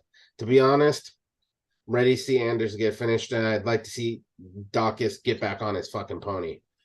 And you got another fucking coin flip in Jack Hermanson and Roman Dolidze. Another fucking pretty close to coin flip. Tai Tuivasa and Sergey Pavlovich, which, to be honest, I'm surprised they're not leaning him a little more towards Pavlovich. However, the way that Tai Tuivasa hung in there with Cyril gone, that may be what's giving them that coin flip attitude, because we know Tai Tuivasa is a banger, and he's gonna go out there and fucking bang, look for a knockout. Whereas Pavlovich has been a fucking bear to people, just absolutely mauling them on his way up. But they've got it at a coin flip. To be honest, I think they could lean it a little farther away from Tai Tuivasa. And I'm saying this is a guy who I'm an absolute on the Tai Tuivasa train. I fucking love that dude. That is like a blue collar, let me just go have a couple beers and I will fight you in the parking lot kind of fucking guy. I fucking love him. He's the fucking normal guy's man. That's what that is. Except for fucking he's the blue collar man's fighter for sure. Except for he's got hands of doom. That's the only other fucking thing that goes with him. But yeah, that one, another pretty close to coin flip. Plus 185 for Tuivasa, minus 215 for Sergey. Odds aren't too far off there. Where shit starts to get a little skewed here is in these next three fights. Well, the next two, when the People's co-main event and the co-main event in the main. But in the People's co-main, I'm doing this loosely because, to be honest, I don't see anything People's co-main about this. Yeah, Tai and Sergey is the People's co-main. It really is. Like they have this card backwards. Instead, they're putting a flyweight fucking bout with Mathis Nicolau and fucking Matt Schnell as the People's. Love Matt Schnell, but that's what I was gonna say. I love Matt Schnell, but there's no reason this fight is on the main card. Nicolau's going to try to wrestle fuck him. It's going to be. Well, yeah, he is. He's going to try to wrestle fuck him and submit him because that's what he does. This thing, yeah. He does it fairly well. I'll give him that. Yeah, he's got some success, but here's where I think the fucking odds makers have it wrong. They have Nicolau as a minus 365 favorite over a plus 300 Matt Schnell. Those guys are literally ranked 6 and 7. They're right fucking next to each other. Yeah. And to be honest, I don't think it's that big of a gap. This is another one. Take the fucking dog in this one in Matt Schnell. You have a very good chance of making a lot of money at a plus 300. And drop a fucking 1,000 if you got 1,000 on Schnell. Fuck it. Do it. It's worth it. You have a good turnaround there. Right. Yeah, it's a weird one. And then this brings us to the biggest fucking biggest gap on the card is in the co-main event. Brian Barberena and Rafael dos Anjos. Which I'm not gonna lie, I'm not mad at the odds makers for this, but it is a really wide gap here. We have a plus 430 underdog in Brian Barberena and a minus 560 in Rafael as the favorite. Look, I'm not saying Rafael's fucking done, but he's not the same guy that he has been. And don't get me wrong, Brian Barberena is no fucking rule breaker, but he's put on some great fucking performances to get where he's at right now. To go from no number by your name to fighting the number 7 ranked fucking Rafael dos Anjos, that's a big fucking jump. So I get where the odds makers are a little fucking nervous about this, but this might be another one you might want to take the dog just by the off chance. I'm not talking a big bet. Throw $100 on it. Just throw $100 on it.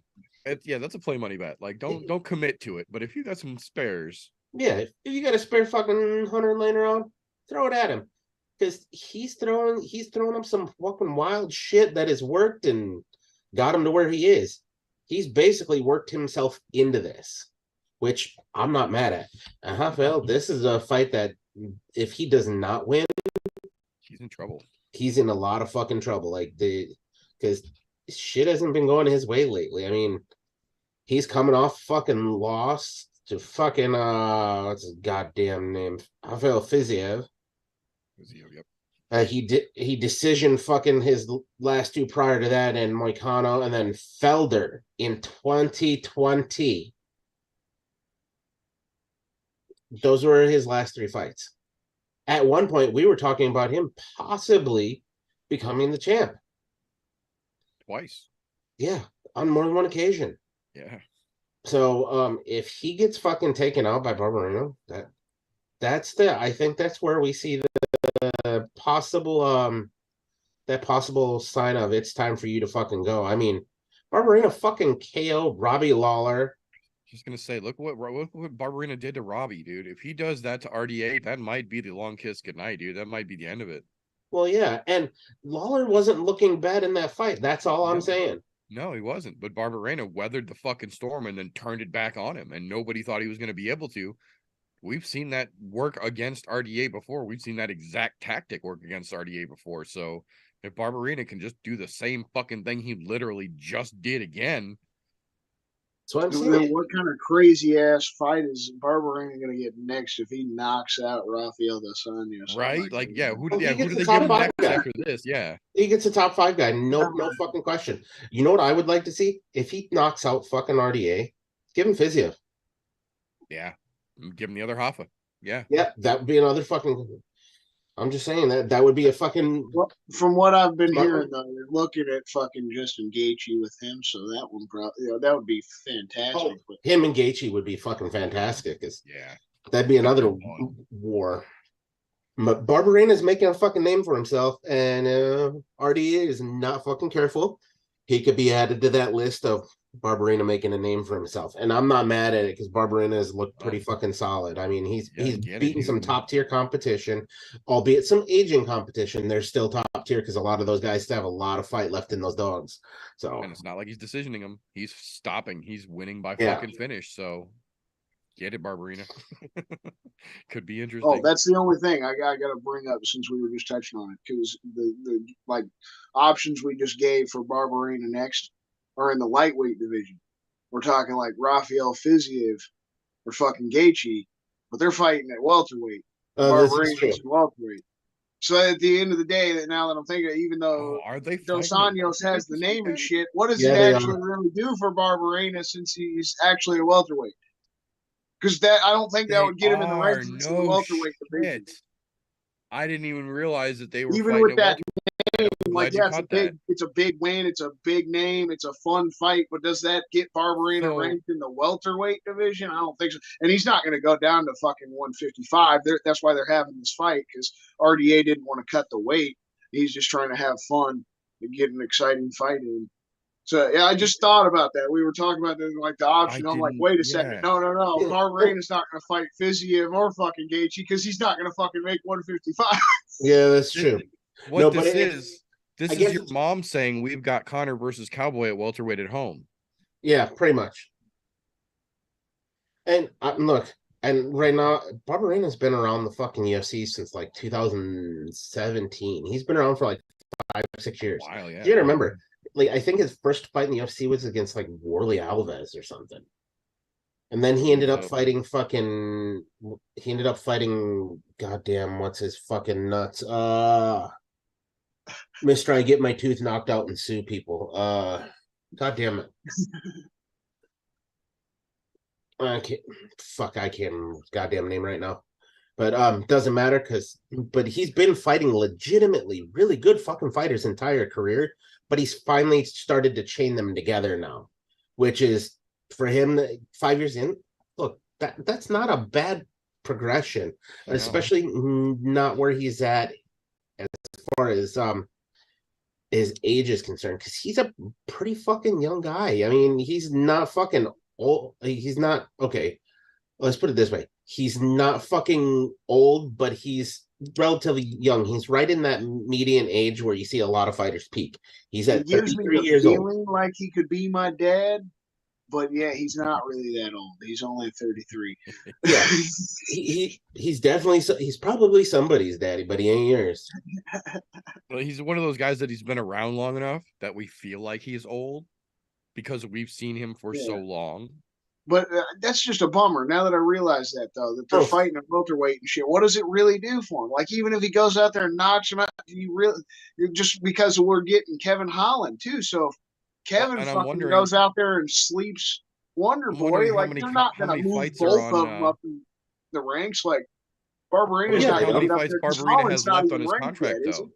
I wonder if that's why they did this. I wonder if Barberena, right? So if this Holland might be wins, the last one. I don't know how many he's got left on his contract. I mean, and if this is the last fight on his contract, this is a good way to earn a fucking really big contract. That's what I'm saying. Because if it is, I understand why they decided to go with it at welterweight. Yeah. Interesting. Like I said, that's the biggest odds gap on the entire fucking card. So it's worth throwing some money on Barberena. He's shown that he can fucking hang in there and hang tough, so, especially as of late. And then coming to the main event, you got another fucking weird, what I'll call weird, a fucking coin toss. A plus 145 versus Thompson. That technically makes him the underdog. Ranked number 6 in the welterweight division against an unranked Kevin Holland, who has a minus 170 favorite. Look, I'm not mad at the odds makers on this, but I am a little bit. And it's not just the odds makers, the UFC, the odds makers, everybody constantly overlooking how good Wonder Boy really is, especially when it comes to this stand-up game. And I'm not saying Kevin Holland doesn't have it, not by any means, so don't take this as what I'm saying, but Wonder Boy has been constantly fucking overlooked for high-profile chances and things like that. Yeah, he's had a couple of hiccups along the way, but for the most part, he has murdered most people that fucking are put in front of him, with the exception of fucking wrestlers. Well, and the same goes across the board here to Kevin Holland. He's murdered people except with the exception of wrestlers. So finally getting a chance to watch two guys that just want to stand up and bang. Right. And to be honest, have been they're acting like they're fucking friends before the fight, which is great. I fucking love it. If you guys have not seen it that are listening, go out to the UFC's YouTube page. There is a what they call face-to-face. Thompson and Holland, and they're doing a little interview. Those two are acting like best fucking friends in there. It was fucking awesome, and I was there for all of it. That's true. That's true martial artists right there. There's nothing but absolute fucking respect, and they don't fucking need any extra juice to get in there and go fucking lay down. Like they just love to fucking fight. They just love to throw down, so they can sit there. They hugged when they saw each other in the fucking hotel in Orlando for the first time. That was fucking hilarious. Literally, as the first time Wonder Boy walks past, Holland sees him. He's like, Wonder Boy. And they fucking hugged the first time they fucking seen at the fucking hotel, at the Fighters Hotel. Like, I have a feeling after this fight is over, there's going to be one where you see both of those guys going and drinking together. It's going to be like that fucking fight with Felder and what the fuck is his name, where they're taking pictures and racing wheelchairs to the fucking hospital. Right. It's gonna be. You're right though about Wonder Boy. I mean, he is vastly underrated. Like I feel like he's been underrated a little bit through his whole career.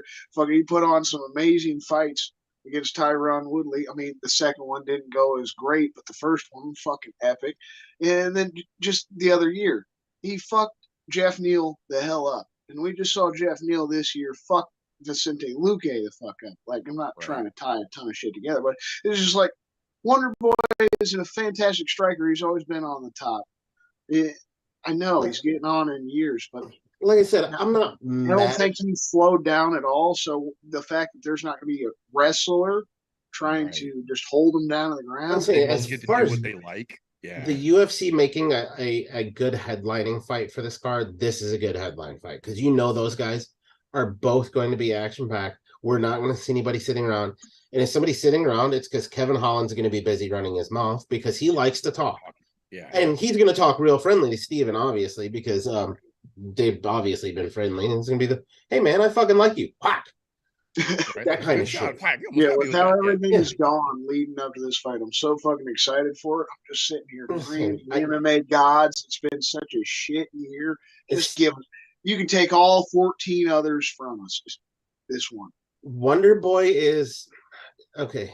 Let me put it this way: Wonder Boy is one of the fighters who I think is probably one of the greatest fighters that will never hold the title, next to Cowboy Cerrone.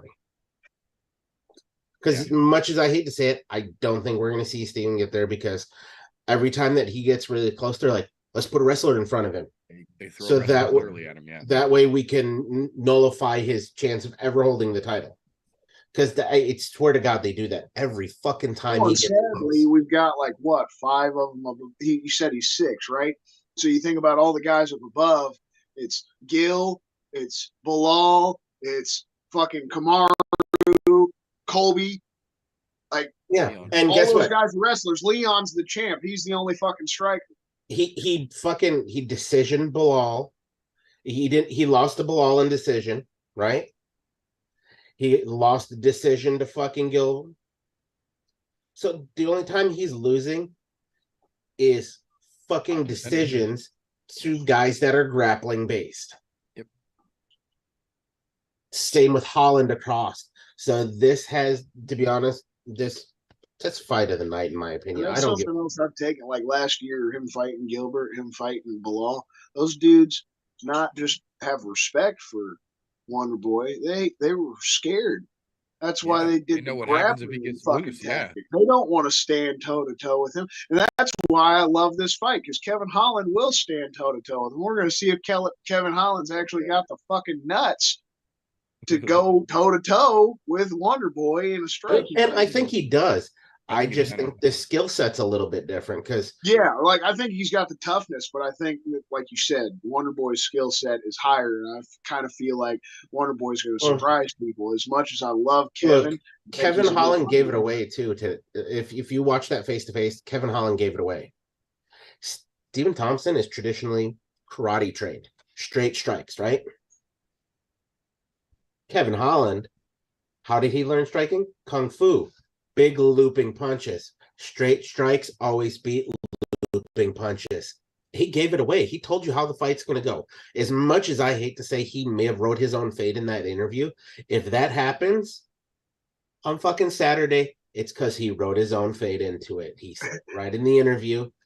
And look, those guys were fucking great. They were talking about how each other cuts weight, how Kevin's not going to have to cut hardly any, and Steven's like, well, this is going to suck because I got to cut a lot of fucking weight.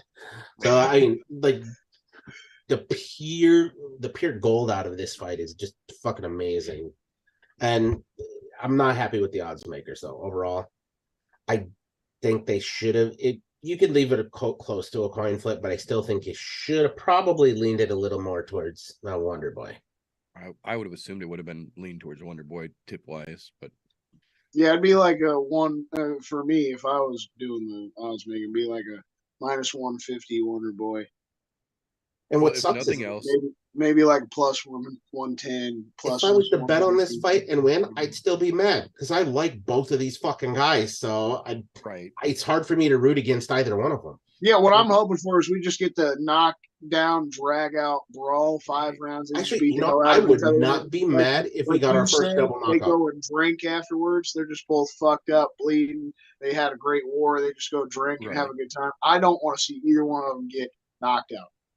So if we're going to see a finish, let's get Kevin Holland do the same thing he did to Dirty Bird. Just choke him out real quick and you all go party. Go have a good time.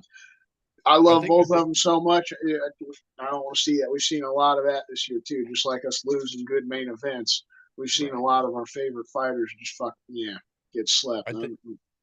I think my biggest surprise about these odds being so drastic in favor of Holland is because whether it was for show or not, Kevin Holland is technically coming out of retirement for this fight. Yeah. I like what he said on Media Day. Did you guys see that? I'm just saying, speaking strictly he said from it's an on odds the making table point that of he'll view, go right back to retirement too. And I love what he said. He said certain things were promised. And he was like, if they give fucking Hamza a title shot before I get closer to it, I'm fucking out of here. And I was like, damn right. Because if you beat the number 6 dude, if you beat Wonder Boy, he should be fucking skyrocketing. And Hamza just missed weight. In the conversation. Yeah, no, I agree. And the fact that he's coming out of retirement for this fight and has mentioned that he will potentially go right back into retirement, and the odds makers are still going to give him that heavy of a leeway favor odds wise. Yeah, I mean, and it's crazy because it's not that heavy, but the point remains that I just don't think they've got it right. So right now is your best time to bet on Wonder Boy. I'm pretty sure come Saturday morning, those odds are going to flip because people are going to realize straight strikes, looping strikes, all those little things are tells, man. I mean, think about it. Somebody throws a looping fucking right hand. First thing that's going to get there is a straight right, not a looping. That's how that works. Fucking this hand up, great counter. I'm saying it's out there, but it's gonna be a fucking exciting fight. I hope. I really fucking hope so. to be honest, from not wanting to root against either one of these guys, this would be the one time that I would root for a double knockout.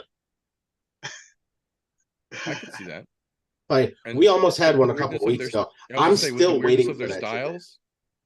This could almost generate it. Yeah. Listen, it's a possibility, knowing that those boys are going to be striking. They're not going to be looking for takedowns. We finally got our possibility again. We almost had one a couple weeks ago. You see it right now. Kevin Holland goes for that looping fucking overhand. Wonder Boy goes for a kick. Just both same time. I'm not gonna lie. That would be one of the most glorious things for me to fucking watch, even though I love both of them and I don't want to see either one of them getting knocked out. It would be a fitting end to those guys going, fuck, that was fun. Did we just become best friends? Right. Yeah, that would be that Step Brothers moment when they wake up. Yeah. Just saying. Oh shit. Yeah, man, that does it for my bit here. Much appreciated, sir.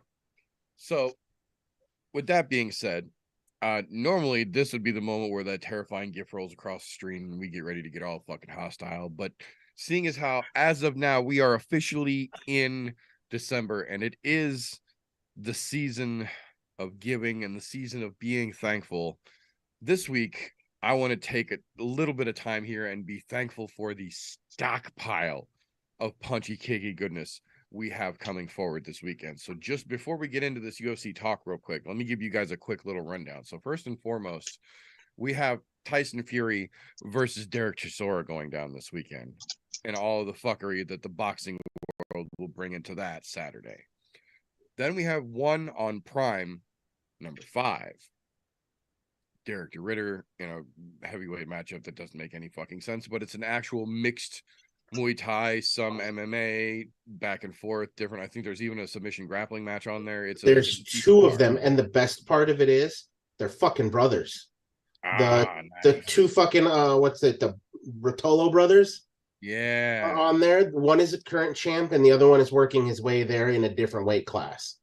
Yeah, Cade. What is it? Cade and Ty. Yeah, Cade and Ty. And so that one right there, if you're in the submission grappling, go fucking check those boys out because they're fucking fantastic. And Ty's taking out a Dagestani. Yeah, it's gonna be fun to watch. It's gonna be interesting. Yeah, there's an interesting card to be had tomorrow night on Prime. There's also I think they're calling it 151 ONE, the number 154 event taking place at like 4 a.m. Saturday morning. Again, more actual genuine mixed martial arts, but not a lot of names that most casuals will recognize. And if that's not enough for you, fret not, we've got more. Saturday evening at 7 p.m. Eastern, 6 p.m. Central, BKFC 34, Palomino versus Shof with 2 belts on the line. Not a terribly great card top to bottom, but a couple of very exciting and very interesting prospective fights with, like I said, 2 belts on the line. And then the piece de resistance, if you will, Saturday evenings back to regular time, 9 p.m. Central main card kickoff with all 15 fucking cards on it. Or excuse me, 15 fights on the card for the UFC return to Orlando. So instead of doing a pit here, what I want to do is we're going to talk about the best things this weekend. So first, gentlemen, I would like to know from your point of view, if you are a casual fan and this is your first weekend deciding to tune into some punchy kicky, let's see what all the fuss is really about.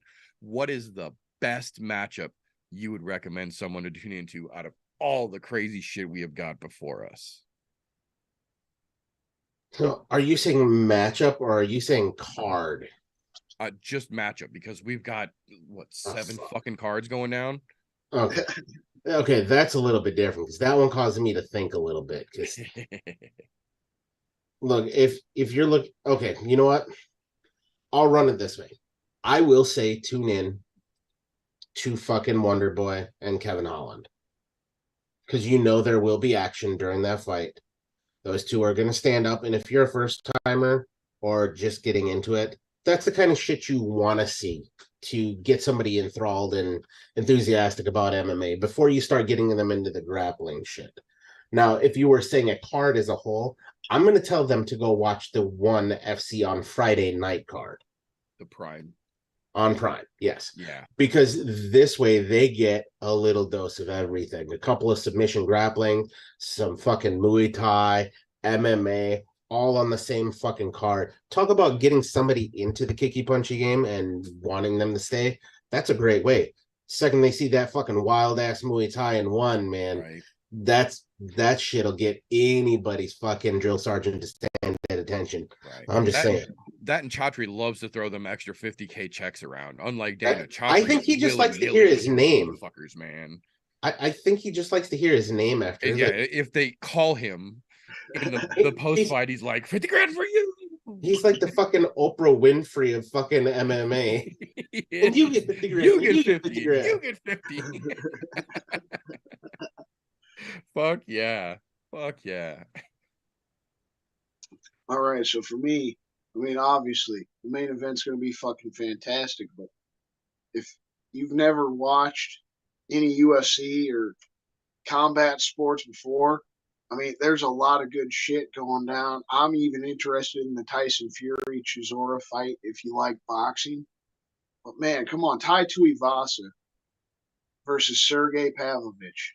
You think about a heavyweight fucking fight, instead of the boxing, let's get cage fighting with 4-ounce fucking gloves, 265-pound motherfuckers. This is literally like a Rocky story to me.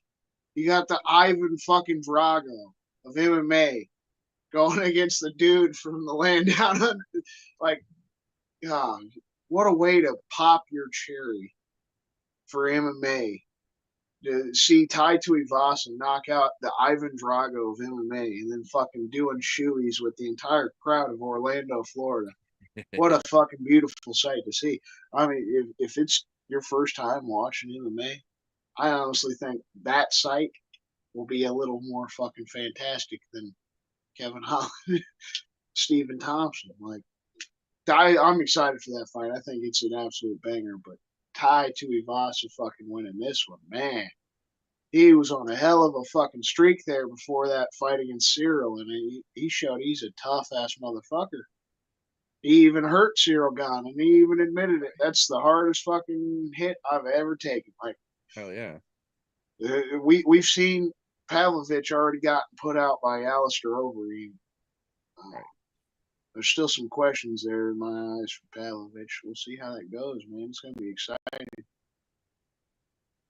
Very interesting. So I think I agree to a certain extent with both of you. I think as far as the better card of the weekend, I will say I think that's actually the UFC. For 15 fights, most of the fights on that card have at least one recognizable name in it. So overall, I think the UFC is going to be a good place for people to get their fill.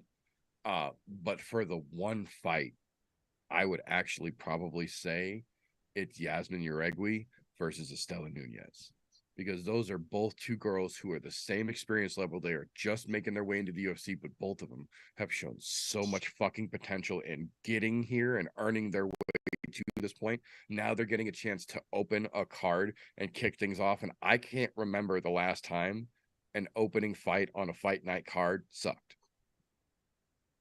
We've seen a couple early prelim cards just blow for 25 fucking minutes, but I can't remember the last time an opening fight on a fight night card sucked. Yeah, it's been a while, but that don't mean it can't happen.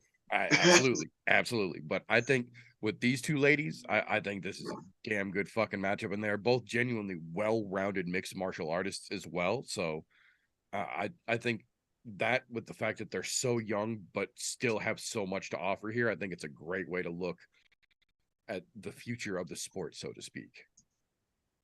Yeah, not the one that I would point somebody who's new to MMA to, though. Just saying. Well, that's going to bring us to the other side of that, as we like to do things around here. So if you had to pick one match for the hardcore who just hasn't been keeping up, but you know that they'll watch when you tell them that match, what match would you tell the hardcore is the best one this weekend to look for?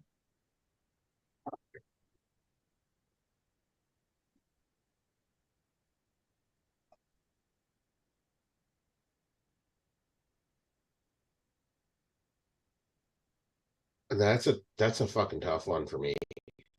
There are quite a few on there where if you haven't been watching for a while, there's a few where I would go, hey, you might want to go check this out.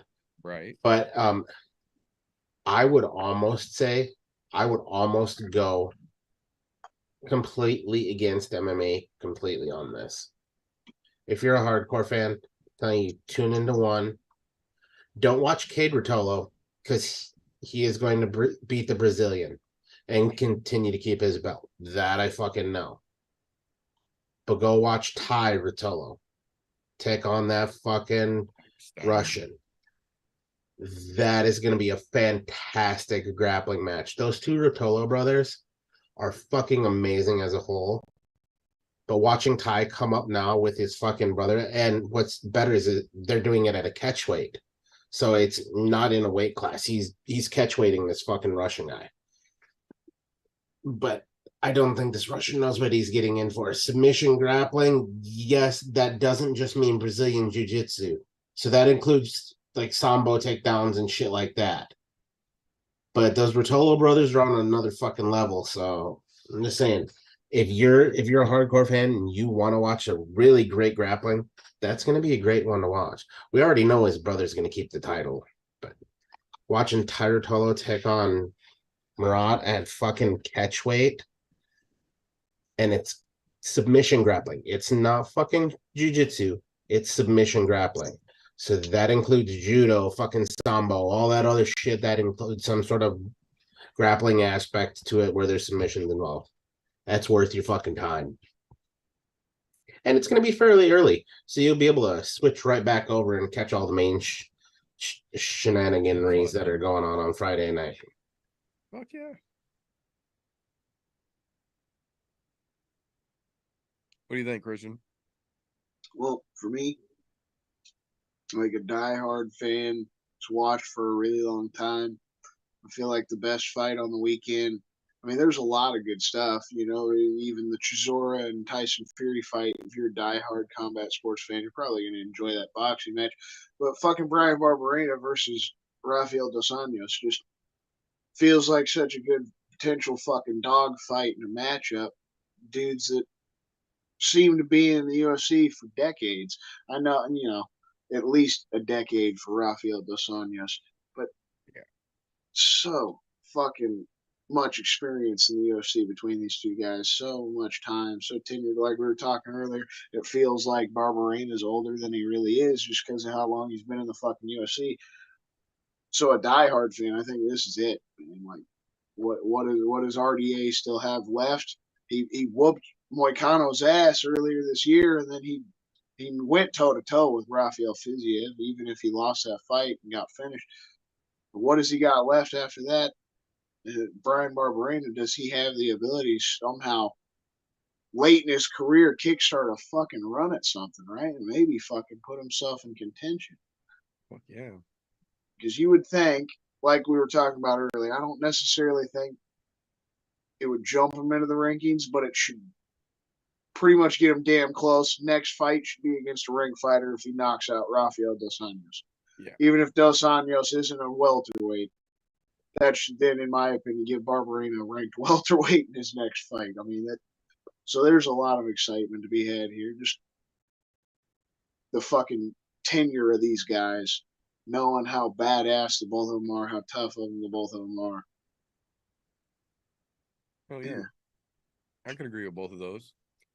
I think mine for this one, excuse me, is a little bit different. If you're hardcore, you'll probably understand why I'm picking the one that I'm picking here.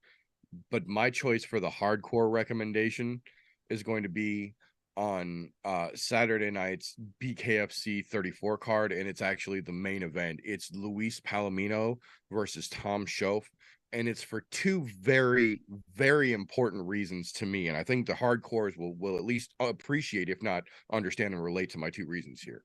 First and foremost, Tom Shoaf is a fucking can who has in no way, shape, or form earned himself a title shot, but is getting given one because they needed one to be taken on that night, which, as we talked about earlier with the fucking card coming up next weekend, nobody really is in favor of forcing a title fight on the night as opposed to forcing the right fight for the title.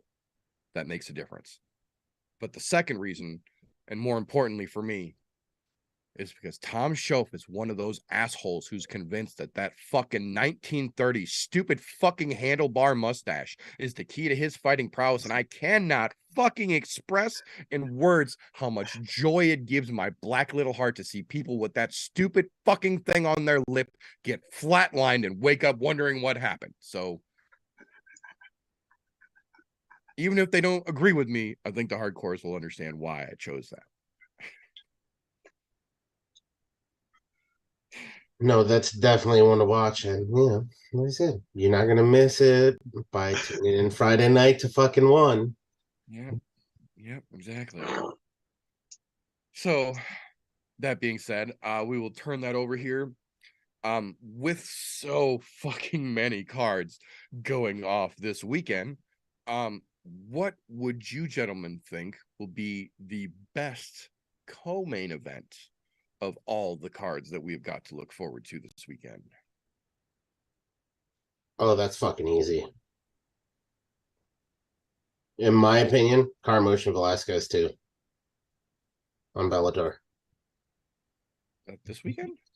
That's this weekend. I think that's in 7 hours, right? Yeah, that's Friday. Friday night. Oh no, that's next Friday. Fuck me. I got my Bellator cards mixed up. That's what I was just gonna say. There's no Bellator card this Oh, weekend, man. I'm shit. looking at all the cards for this weekend, and there ain't a Bellator on the list. That's next weekend. Yeah, they See, put that card up against 282 for some fucking reason, which I will never understand. okay. Well, then in that case, that does change the fucking outcome here a little bit. Fuck me. In that case, I'm going 1 on Friday. Cade Rotolo and Mathis Gabriel. Fucking, I'm down to go watch Cade Rotolo go and fucking blast out another victory and keep that fucking title. The kid's a fucking animal. He really is. If you're into submission grappling, go watch Cade Rotolo. I'm telling you, you will not be disappointed. Lightweight title on the line over there in 1. Totally worth your time as the co-main event.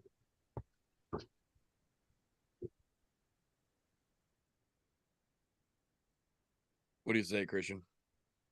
I mean, for the co-main event, just because Golf T took the 1, I'm gonna go ahead and say Barberina and fucking Rafael dos Anjos again. I mean, it just feels like repeating, obviously, low hanging fruit. But I'm not gonna sit here and say that the co-main event of the BKFC card is gonna be better than Brian Barberina versus Rafael dos Anjos. So, I mean,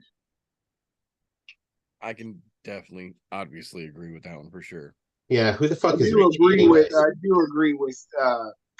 TJ that the Rotolo fight on the 1 card probably going to be better in my opinion, just because I enjoy the grappling aspect and shit. So to me, that I agree, it's going to be exciting. But I'm also just excited for the UFC shit. So as far as co-main event goes, I'd rather watch the UFC co-main than the BKFC. So I am actually going to cheat because it's my show and I can fucking do that.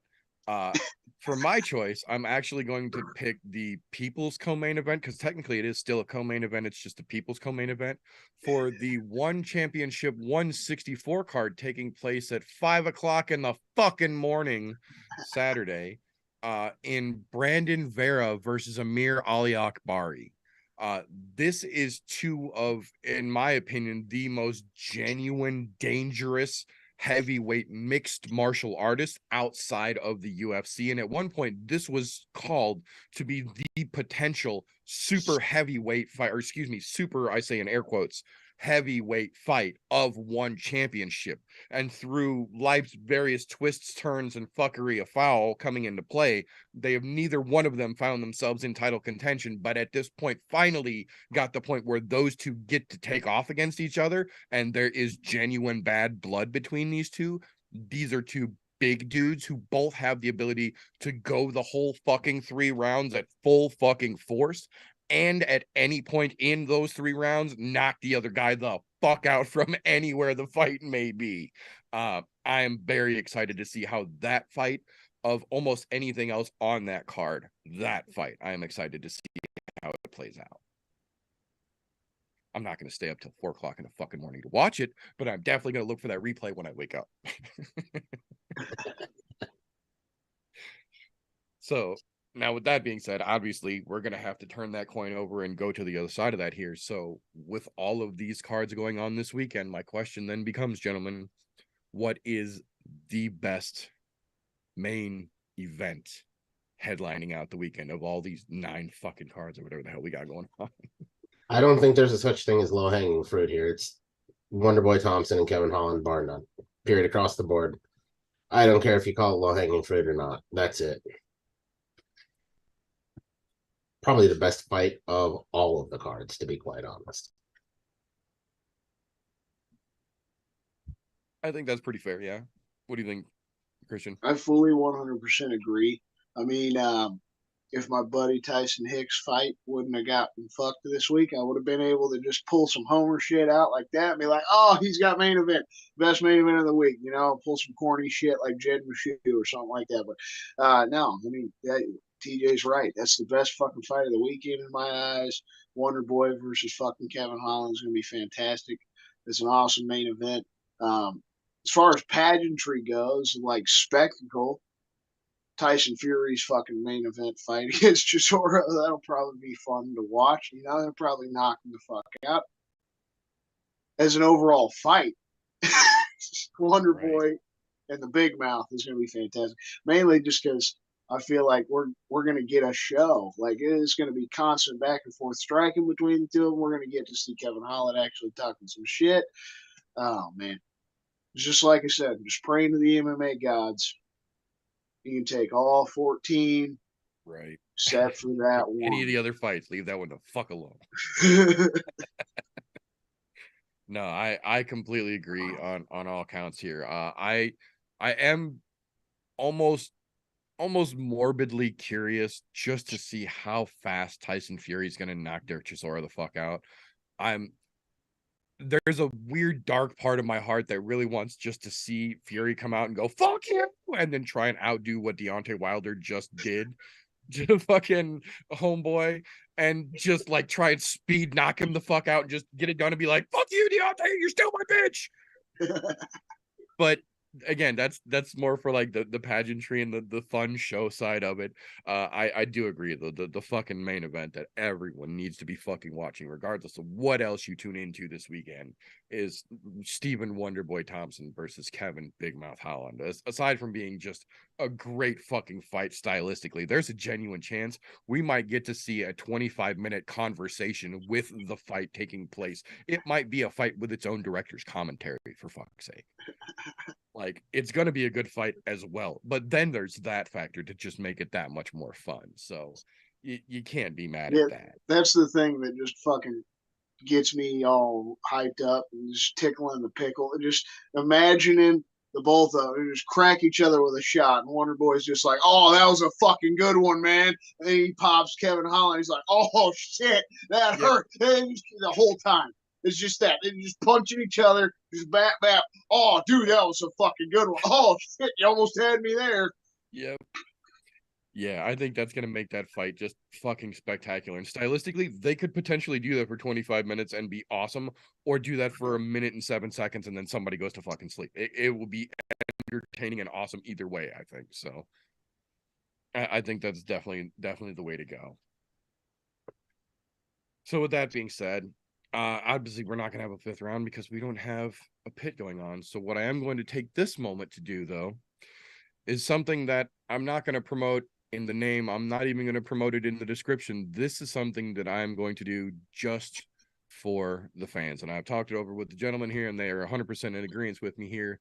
Seeing as how this is the season of giving, I would like to do something to make somebody's season a little bit better. Between now and the final episode of the year for us, which will be, let's see, 15th, calendar right? sucks.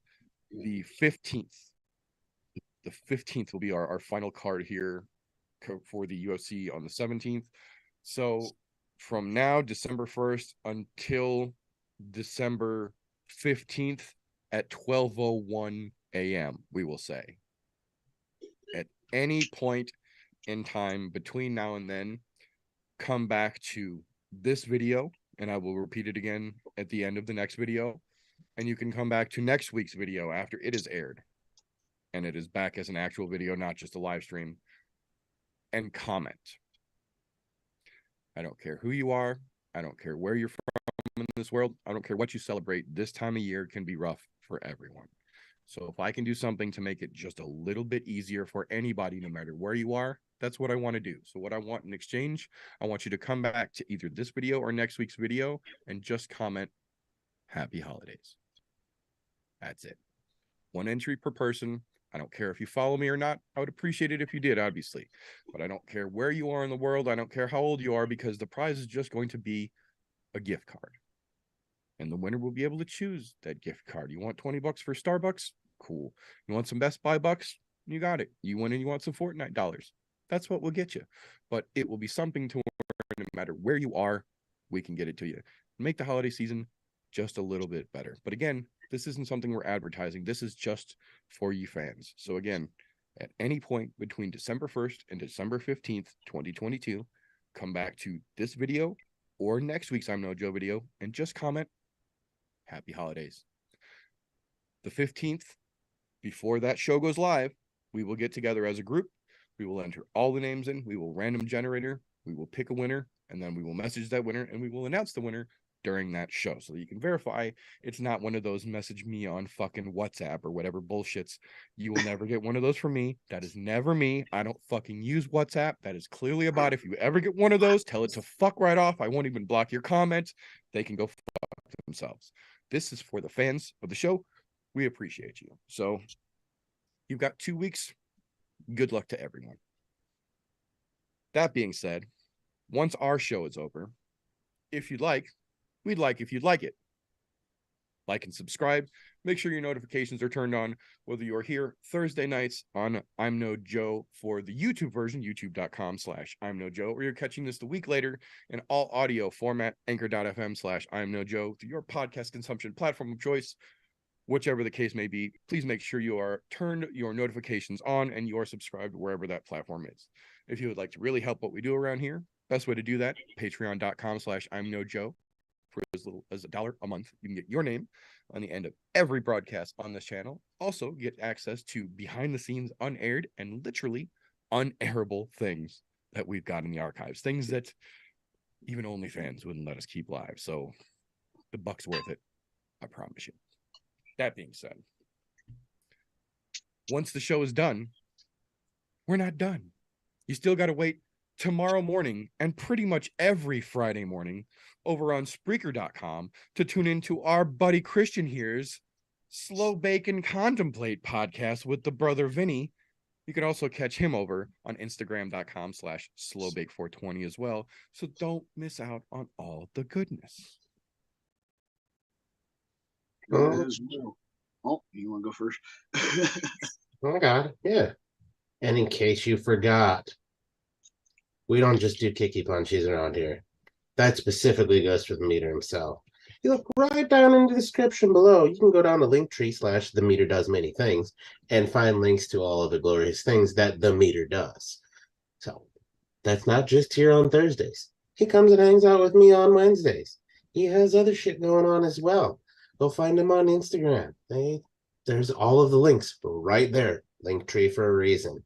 They call it link in a tree. It's a tree of everything.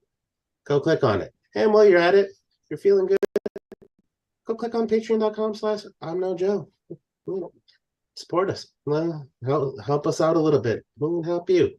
Remember, happy holidays. I don't care what fucking holiday you're celebrating. I don't. But happy holidays to you anyways. Damn right.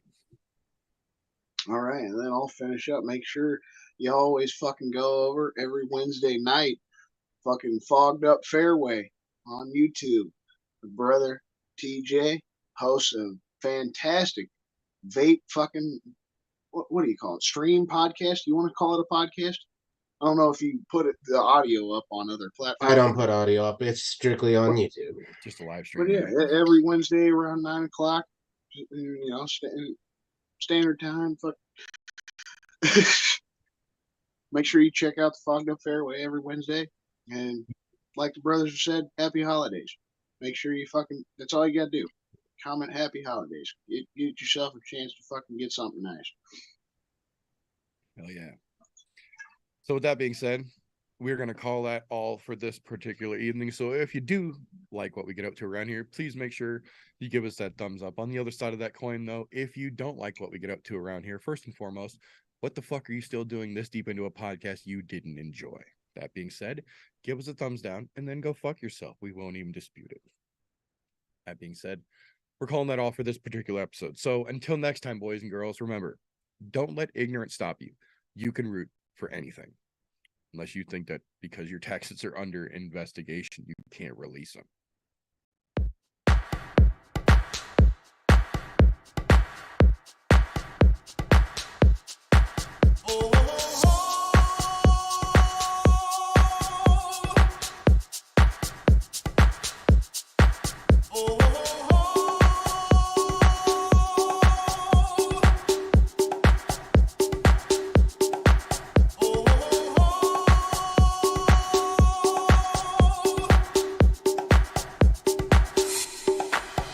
Everybody was kung fu fighting. Those kicks were fast as lightning. In fact, it was a little bit frightening.